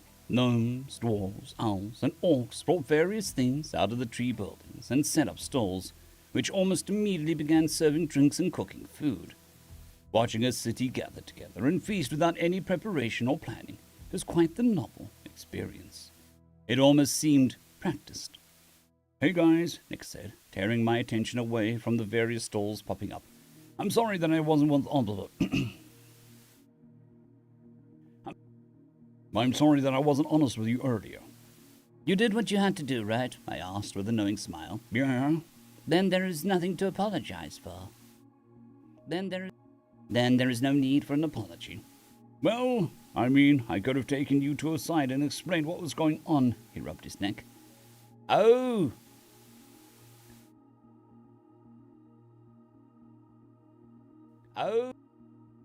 So you've learned from this experience as well?" I asked with a laugh. even better. I had figured that there was a reason he wasn't forthcoming regarding the divine interference in our journey. Either the supposed deity had flat out told him not to be, or he didn't want people to think that he was some sort of religious nut. Given that he's likely unaware of the atrocities committed by the aforementioned fanatics, and how they subsequently treated, it's possible the divine interference came with a warning. Nick was still having trouble making eye contact, though. "Listen, boy," Listen.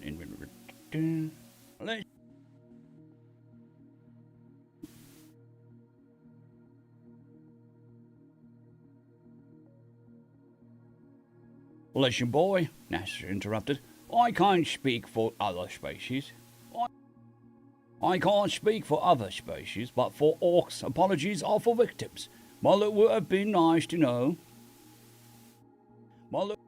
While it would have been nice to be in the know, I don't feel like a victim for being excluded. Do you, Yolk?" "Nope." Do you, Yolk?" "Nope." I shook my head. "I, for one, feel victimized." I, for one, feel victimized," Ren said with a laugh. "I'm not biased or anything. I wouldn't have treated you any differently, even if you'd let me know I was traveling with the Touched." "A Touched?" Nick asked. "Yes, someone who is touched by the gods," I explained. "Or, in a more colloquial sense, someone who is touched in the head with hallucinations and illusions of grandeur. That's probably not what Renf meant, though." It definitely isn't," Renf said, raising his head defensively. We all had a chuckle and started touring the festivities. Nick began asking about what some of the... Really, cat? Be right back. Cat wants out.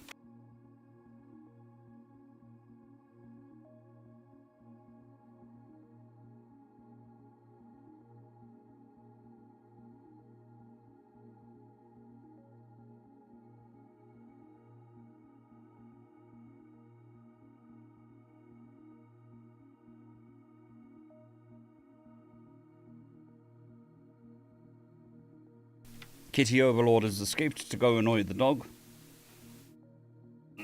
Chair is rolling weirdly. Lisping to starboard. We all had a chuckle and started touring the festivities.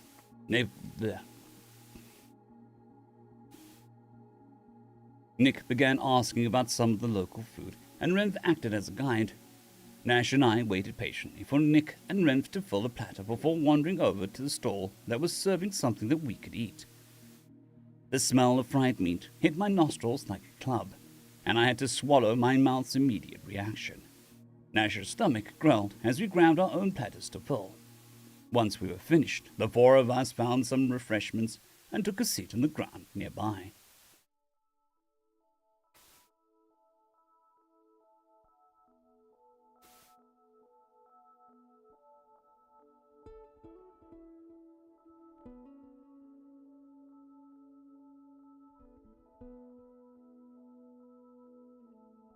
As I bit into my meal, I noticed people staring at Nick with shocked expressions.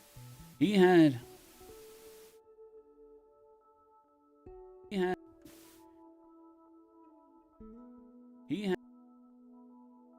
was eating both meat and vegetables simultaneously. I chuckled as I fondly remembered my own reaction to learning of his omnivorousness. I swallowed my mouthful and took a swig of my sparkling beverage, enjoying the tingling feeling that it applied to my somewhat parched throat. "Is that Yolk I see?" a familiar voice asked from behind me. All four of us turned to look at the newcomer. Before us stood an elven woman with bright orange hair, blue-green eyes, and a youthful face. This youthfulness was deceitful, for while she appeared no more than 20 years old, I knew her age to be at least in the triple digits.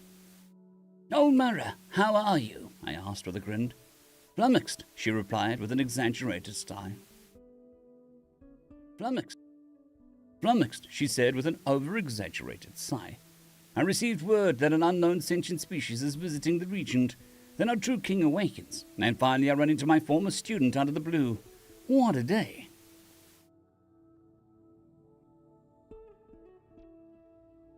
"I wouldn't say that you ran into me out of the blue. The reason we originally came here was to have you help us determine the origin of Nick, The unknown sentient species in question. I gestured at the boy for dramatic effect.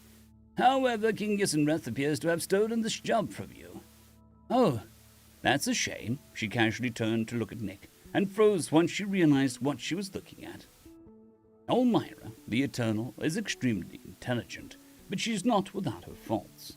The reason she exiled herself to a tower was mostly due to her lack of social grace, which is caused directly by her lack of situational awareness. If she was reading a book in a room that was on fire, she likely wouldn't notice the fire until the book was no longer legible.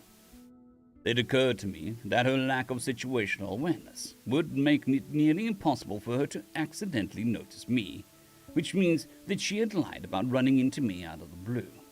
She must have been looking for me, which means that she'd been looking for what...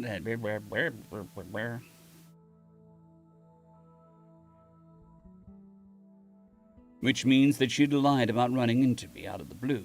She must have been looking for me, which means that she had been looking forward to seeing me again. Likely because she knows me well enough to know that whatever I would need her help with would be quite intellectually stimulating. Elmira said as she leaned towards Nick. But hi, he said, leaning away slightly. Was that speech? Was that speech? She absent-mindedly asked while studying the boy intently. It was. Did you think that... It was. Did you think that I named him Nick? I laughed. He can talk, walk, and fight. He? Very well. Why does he have a platter with plants and meat? Because he needs to eat a mixture of both to maintain optimum health. He's an omnivore. Elmira asked several more questions about Nick, which I delightfully answered.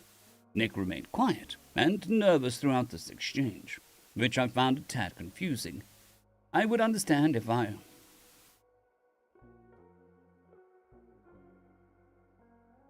would understand if he was flustered. I'm told Elmira is quite conventionally attractive, but his reaction was more akin to a barely contained flight or fight response. I don't think she's going to bite you, boy, Nash interrupted. Oh, right. Yes, my apologies, Nick, Elmira said, standing straight once again. I see you are aware that I am a vampire. He's been briefed, I laughed.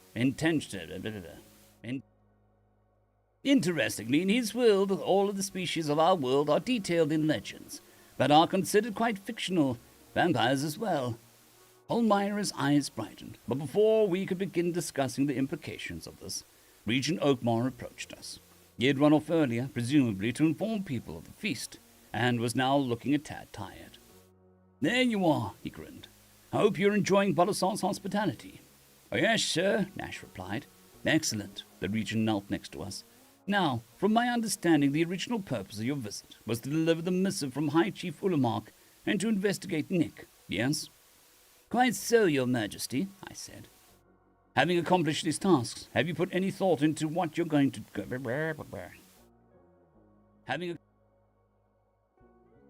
Having accomplished these tasks, have you put any thought into when... Having accomplished these tasks, have you put any thought into when you're going back? Not yet, sire, but we are asked to return as soon as we can. As soon as you can. Wonderful. Oakmore clapped his hands and stood. The crux of your business here has been concluded, so allow me to brief you on the situation that's developing. To the north, there is a university. Within the walls of the university, there are several professors and students who have been studying Hydrocon. I have sent word to them that their services are needed here, because I'm the only one who can speak Hydrocon, aside from Nick, of course. We all nodded, and a cursory glance around told me that Nick and I were the only ones who were able to predict what Oakmore's thinking.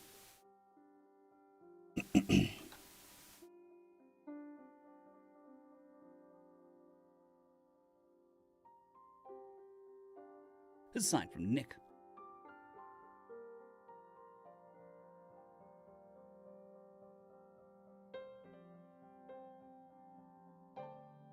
Aside from Nick.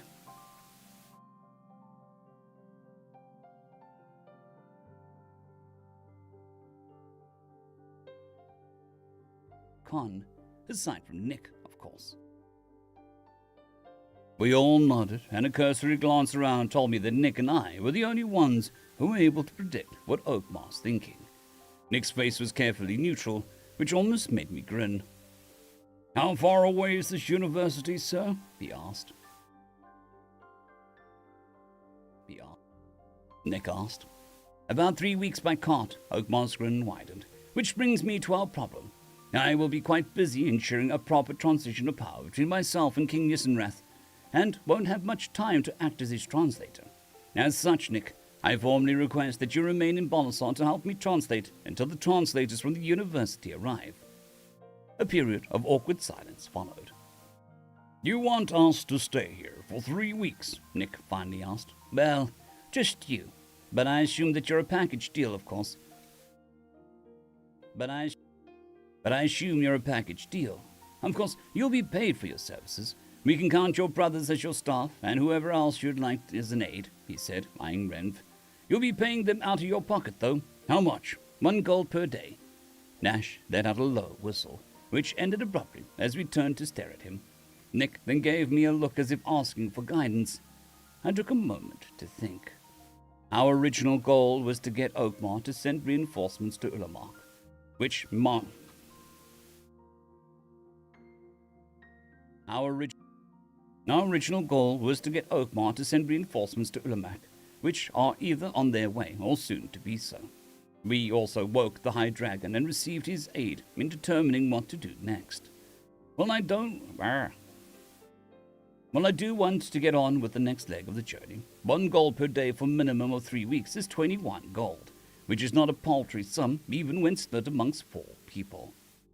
There is the matter of Imla, but even if he joins us, we'll still be making quite a bit of money. It would also help ensure that his business stays afloat and he doesn't have it to travel again once we get back to Kokena. This is likely also part of the path that an extreme visitor put on us. This is likely also part of the path that an extreme visitor put us on. Unable to think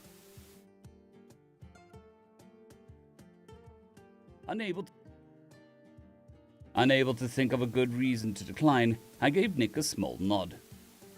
"Would 2 gold be too much to ask, Your Majesty?" Nick asked with a buttery tone. Heads turned towards Nick so quickly that I swear I heard Nash's neck creak. The regent laughed heartily and replied, "It would, but I can do 1 gold 50 silver per day, but only because I enjoy your company." "Thank you, Your Majesty," Nick said with a bow of his head. "It is my honor to serve." "I'm sure," Oakmar chuckled once more. The discussion was concluded by a massive gust of wind, the sounds of titanic wings flapping, and a ground shuddering thud.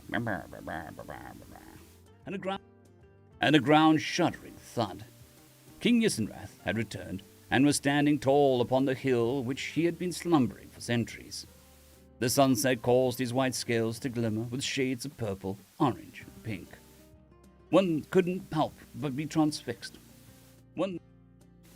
One couldn't help but be transfixed. The mighty dragon looked around until he spotted Oakmar and growled something in Hydrocon. The regent gave us a nod and quickly strode over to the king. "He looks much bigger now that he's awake, doesn't he?" Elmira asked with a wonder in her voice. "Why, bloody he does." "What he bloody does," Rem said quietly. "Hello," Imlar said as he strolled up. "I guess the unloaders weren't full of it after all." "Hi, Imlar," Nick said with a wave. "Got something to ask you." "You do?" Nick's explanation brought Imlar up to speed on what had happened with the dragon, including his dream about the god. The gnome's mouth didn't close until Nick mentioned the regent's offer. 1.5 gold per 1.5 gold per day for 3 weeks or so, Imlar asked, ignoring the uncomfortable subjects at hand. "Yep," Nick replied. "And even split 5 ways." "Nah," Rem interjected. "Split it 4 ways. I'm already pretty wealthy and happy to help where I can. Just don't tell my uncle or he'll box my ears right off my skull." "You sure?" Nick asked. "Yeah. Doesn't feel right to take your money when I won't be giving you much in the return. That's bad business in my opinion." "All right. Well, what do you think, Ibla? Will you be willing to stay here and be our bride back?" It is a very generous offer," Imlar said, wringing his hands. Okay, yes. I'll send word to my family to let them know that I'm okay and why I've been delayed. Thank you, Imla, Nick said. Imla nodded and walked back the way he came. I really should get back to my lab, Elmira said. Come visit me sometime, York. Your mind is a precious resource that I'd love to put to use. Certainly, I smiled at her. You can bring Nick along as well, if you can drag him away from the Regent, she laughed as she turned and waved. See you soon. I waved back at her and turned back to my meal. The wind had blown some dirt onto it, but I'm not too picky. I brushed the dust off and took another bite. The taste remained the same, but now the crunch and the fried meat was accompanied by a somewhat gritty texture. Still better than those unseasoned road jerky, though. Still better than unseasoned road jerky, though. Nick, I want you to know that I don't share Rev's altruism, Nash said with a malicious grin. I'll happily take your coin. I know, Nash, Nick sighed. End of chapter.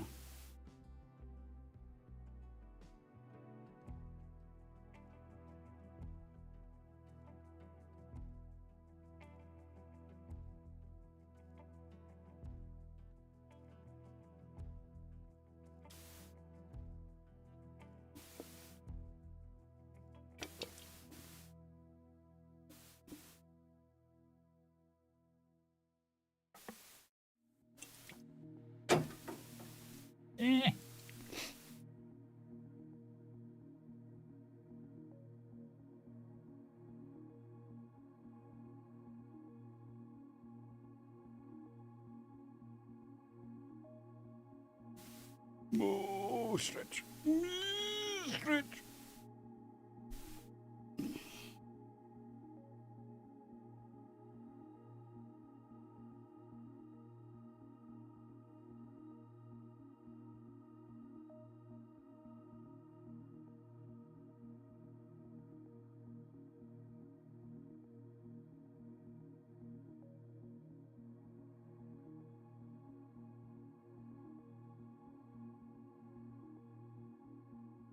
Almost sounds like roadkill.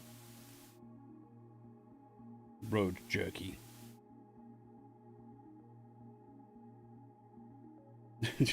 It's 11 o'clock in the morning, so no. But the problem is, when I record, I have to sit very, very still. And eventually the body's just like, you have to move! And that ends up in a stretch.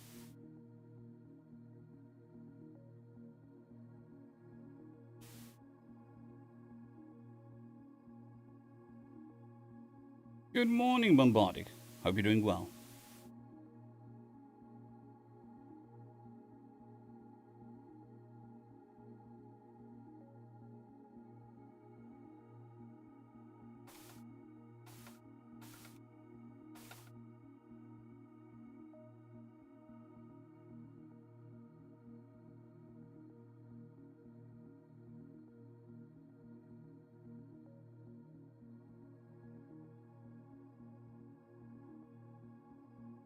Greetings, ladies and gents, and welcome to this latest narration of the web series The Human from a Dungeon. If you're new to the series, there is a playlist listed down below in the description, and as always, I hope that you enjoy. Chapter 45. Master General Kyrian Yuth, Adventurer Level NA, Half-Breed Drow, Bulashinian. That's true. Well, that's also true, James.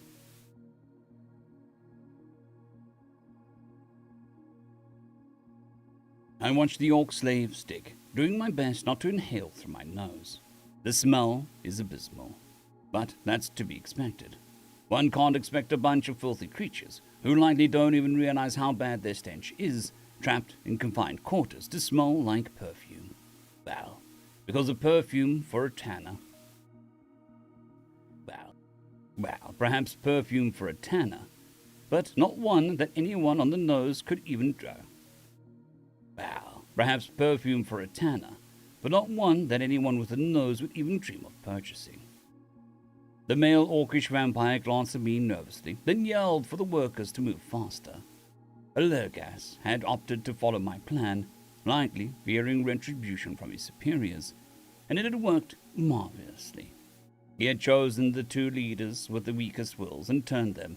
As such, his intentions became their will and would remain so for at least a year. Fortunately, his inner thoughts had remained with him, and these two didn't have any inherent prejudices against half-breeds such as myself. I had hoped that that would be the case, because things would have been difficult otherwise. Pawns that despise their king have a tendency to act willfully. That simply will not do. I turned to the other vampiric orc. "How long?" I demanded. "To get it as big as you want it will take another couple weeks, sir," she bowed. 2 weeks? Too long.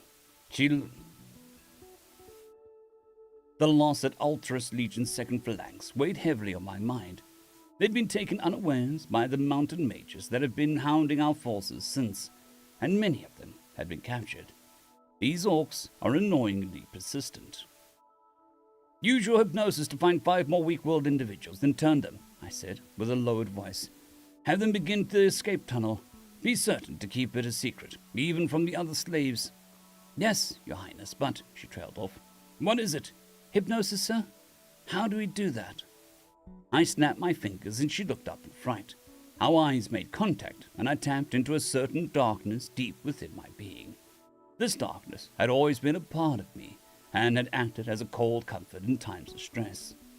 I felt the telltale ache behind my eyes that informed me that I had made contact, and pushed out towards the fledgling vampire. Her face went slack as I forced the inner recesses of her mind to activate it, showing her exactly how to do what must be done. "Like this," I projected. "Teach the other one the same way I'm teaching you." "Yes, sir."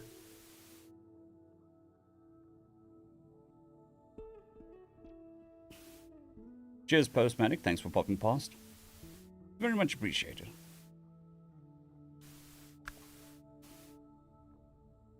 "Yes, sir." I closed my eyes, cutting the spell that had bound her with. I felt the connection sever almost immediately, and a small headache soon followed. I've been told that the headache will go away with practice, but hypnosis is just so damn impractical most of the time. "Go," I said with a wave. She bowed again and quickly turned towards the other vampire. He was busy beating an unruly slave, and she decided to wait until he was finished. Satisfied with this outcome, I left the foul-smelling pit and closed the hatch behind me. I forced air out of my nostrils to clear them, and took a deep breath in. Before I could take a seat, though, a small tap came from my door. "What is it?" I asked loudly, sitting down with a sigh. "My lord, we've lost some Volran's 1st Legion. Survivors say there was the mountain mages again, but there were more of them this time," General Smarm said through the door. "Get in here, you pissant," he shouted. Get in here, you pissant." "Get in here, you pissant," I shouted. The door quickly opened and closed as the general entered. He took a few steps and kneeled apologetically. I stared at him coldly. "You thought you'd give me such terrible news through a door?" I demanded. "My apologies, sir," he said. "I didn't think to enter." "Fine. It doesn't matter," I sighed. "Pull the other legions back into defensive positions around the village and erect barricades using lumber from the surrounding forest. We have more archers joining us soon, which will put us at a more level playing field." "Yes, sir. Shall I use the orc slaves?" "No. I need them doing what they're doing. Without a proper supply pit, we're sunk. We'll punish the survivors for the defeated legions.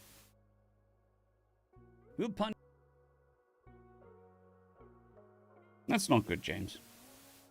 We're sunk.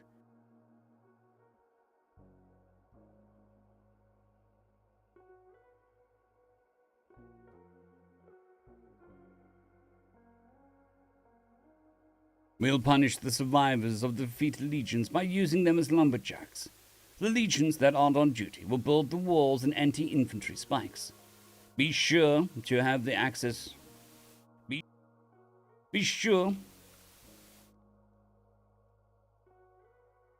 to have the excess lumber converted into fletchlings, and have some pits dug while you're at it. Make certain they're wide enough to fit harnesses." "It'll be done, my lord."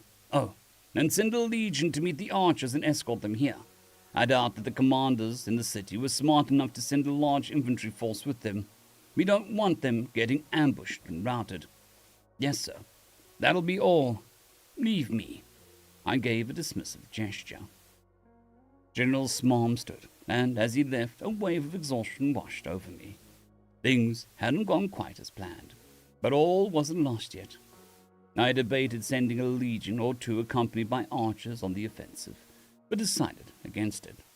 We only have enough archers for defensive positions, and vacating those positions would leave us critically vulnerable. The enemy likely wouldn't know that, but it's best not to give them the chance to get lucky if it can be avoided. I stood and walked over to the map on the table. A deep sigh escaped me as I began to move the markers around the map. I had hoped to continue the offensive and capture more land and slaves I had hoped to continue the offensive and capture more land and slaves than this.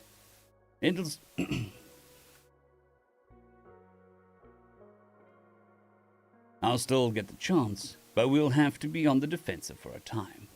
I should be certain to order the defenders to capture any enemies. I should be certain to order the defenders to capture the enemy whenever possible. Our defense should hold up well. Archers are faster to cultivate than trained than mages are, which means that I can field more archers than they can field mages. The range of spells and arrows are roughly the same, so the mage's biggest advantage will be rapid maneuvers and the area of effect of their attacks. If I spread the archers out amongst the defenses and have them prioritize the mages or the mounts, we will be able to hold out for quite some time. Which means that if the orcs are smart, they'll try to starve us out. They have the supply line advantage, but I have the equipment advantage. They aren't able to field archers because their equipment is in Yerna. They aren't able to field archers because their equipment is in Yerna, where they were expected to be invaded.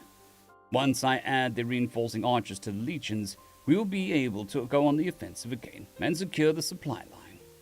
They will have started moving the equipment back here by now, but I have ambushes and traps in place to prevent.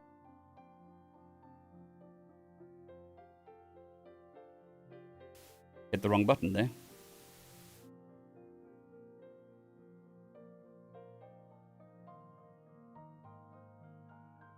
But I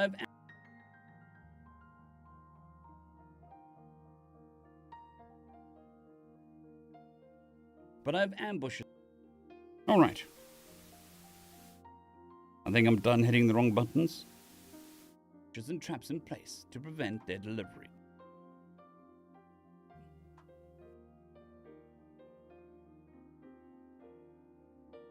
Moving the equipment back here by now.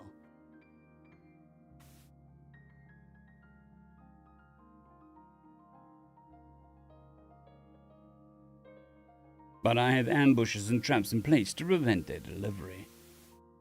If that doesn't work, we'll be in a sore spot. However, all of this is to secure more orc slaves and turn them into vampires. I don't need to win this war, I just need to drag it out.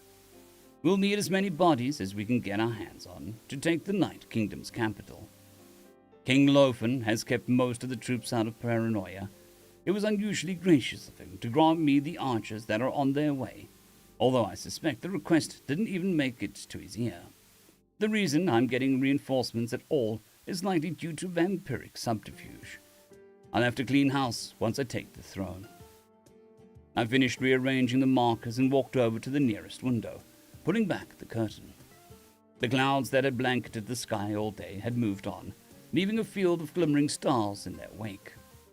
I opened the window and leaned out, taking in the view. One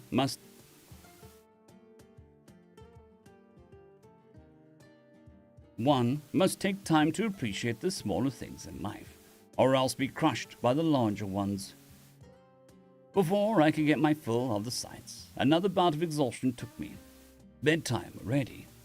I stifled a yawn, then closed the window and the curtain. I took a step towards the bed and stumbled, managing to catch myself on a chair. I looked at the hand that was now supporting my weight, but it looked alien. It is definitely my hand, but my mind refuses to recognize it. Depersonalization. Have I been drugged? Might one of my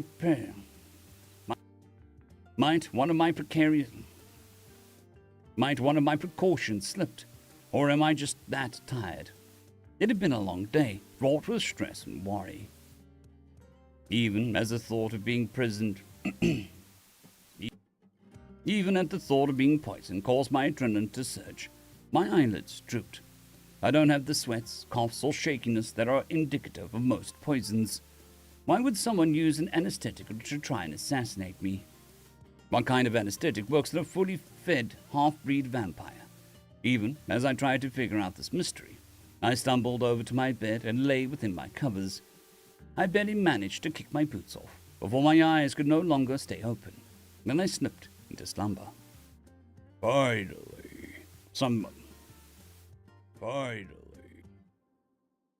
Something almost like a voice said from within my mind. What's happening? Didn't I fall asleep? This is a dream. I looked around but saw nothing.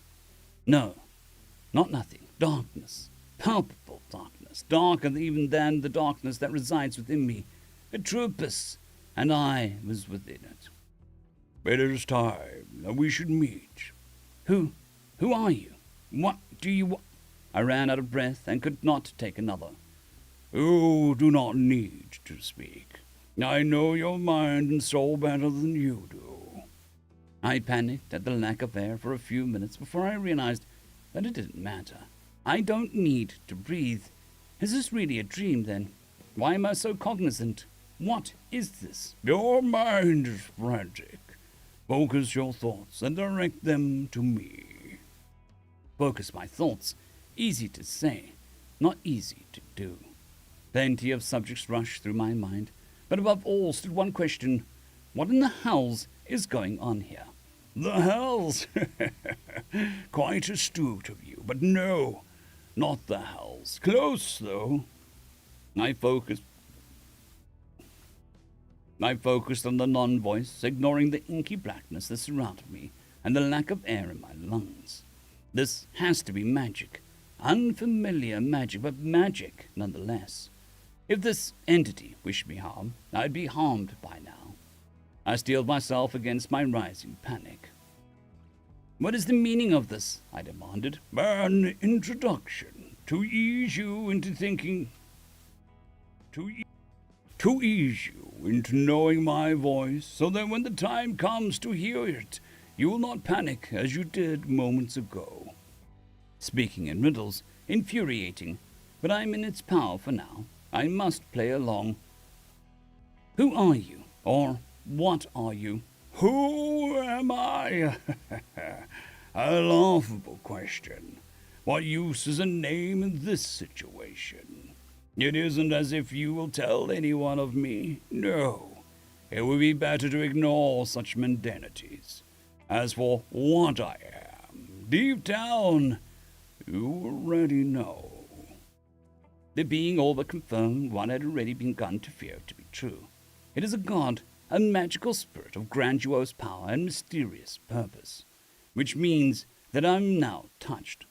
I'd always believed that the touched simply had mental instabilities, and that is not an uncommon perception of them. This god is right. I'll be telling no one of this. Why have you brought me here? What do you want from me? As I said, this meeting serves simply as an introduction, the god answered. It'll save us time in the future. Time that'll be needed to achieve our goals. What goals would we possibly share? None. It would not be possible for one such as I to share a goal with a being of flesh, such as yourself. However, our goals align, and for that reason, I am willing to aid you. You will achieve your goals, and in turn, I shall achieve mine. What sort of twisted goals could a being such as this have? And why would they align with my goals? Does it want me to conquer the world in its stead? Or does it want the vampires to suffer? Perhaps it needs the orcs eliminated. No! The being laughed. Those are not your goals, nor mine, nor mine. Your goal is to be seen and heard, to be able to enforce your will and ignore those that you see as inferior. You do not need the world or a kingdom for this. You simply need power. Power and purpose, both of which I can guide you to. The words cut through me like a well-honed blade. The truth of the matter is that I do not fully believe that I can conquer the world with my plan. I had intended to take the Night Kingdom as my own and try expand its borders. But I would have been content with executing King Lofen and experimenting. But I would have been content with executing King Lofen and exterminating the vampires that had created and then belittled me. This was a carefully kept secret, though, even from myself. My anger became stoked as I realized how easily this thing had read me and carved its way through my delusions. How can I, Master General Duke Kyrian of the House Yith, be relegated to mere words on a page to be read on the whim of a god? So you'll give me power? I asked with a snarl. No! I cannot interfere that much. Instead, I will guide you to power and give you a purpose. This must come later, though. For now, you must know what it is to live without my guidance, it said, with a cruel smile behind its words. You shall awaken, returning to your plans and your schemes. Try your best to see them succeed. We'll meet again when the time comes. Before I could demand a fuller explanation, the darkness tightened around me. This embrace was freezing and forceful. I felt my bones crush and break as I was swallowed up by the abyss. Then I awoke with a start, grasping my blankets and glancing wildly around the room. I drew in a deep breath and let it leave me with a shudder. Everything in the room was just as I had left it, and the bright beams of sunrise had begun to peek through the curtains. I grabbed my arms and shuddered again. My skin was freezing, which caused another surge of fear as I realized what that had implied. I hadn't been dreaming. End of chapter.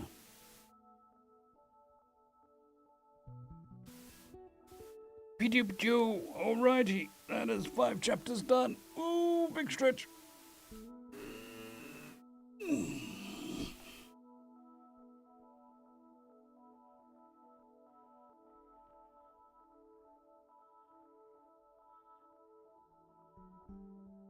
I think that is going to be me for the day. Managed to knock out 5 chapters, but the voice is starting to feel a bit bleh. So I think we'll call it there. Thank you all for spending your time with me. It's very much appreciated. In this new world that we live in, where attention is a commodity, I do appreciate it. I will be back tomorrow. So I'll see you all same time, same place tomorrow. I hope you all have a fantastic one. A good sleep if you're heading there. A nice boring day at work if you're heading there. Or just a general pleasant day, regardless.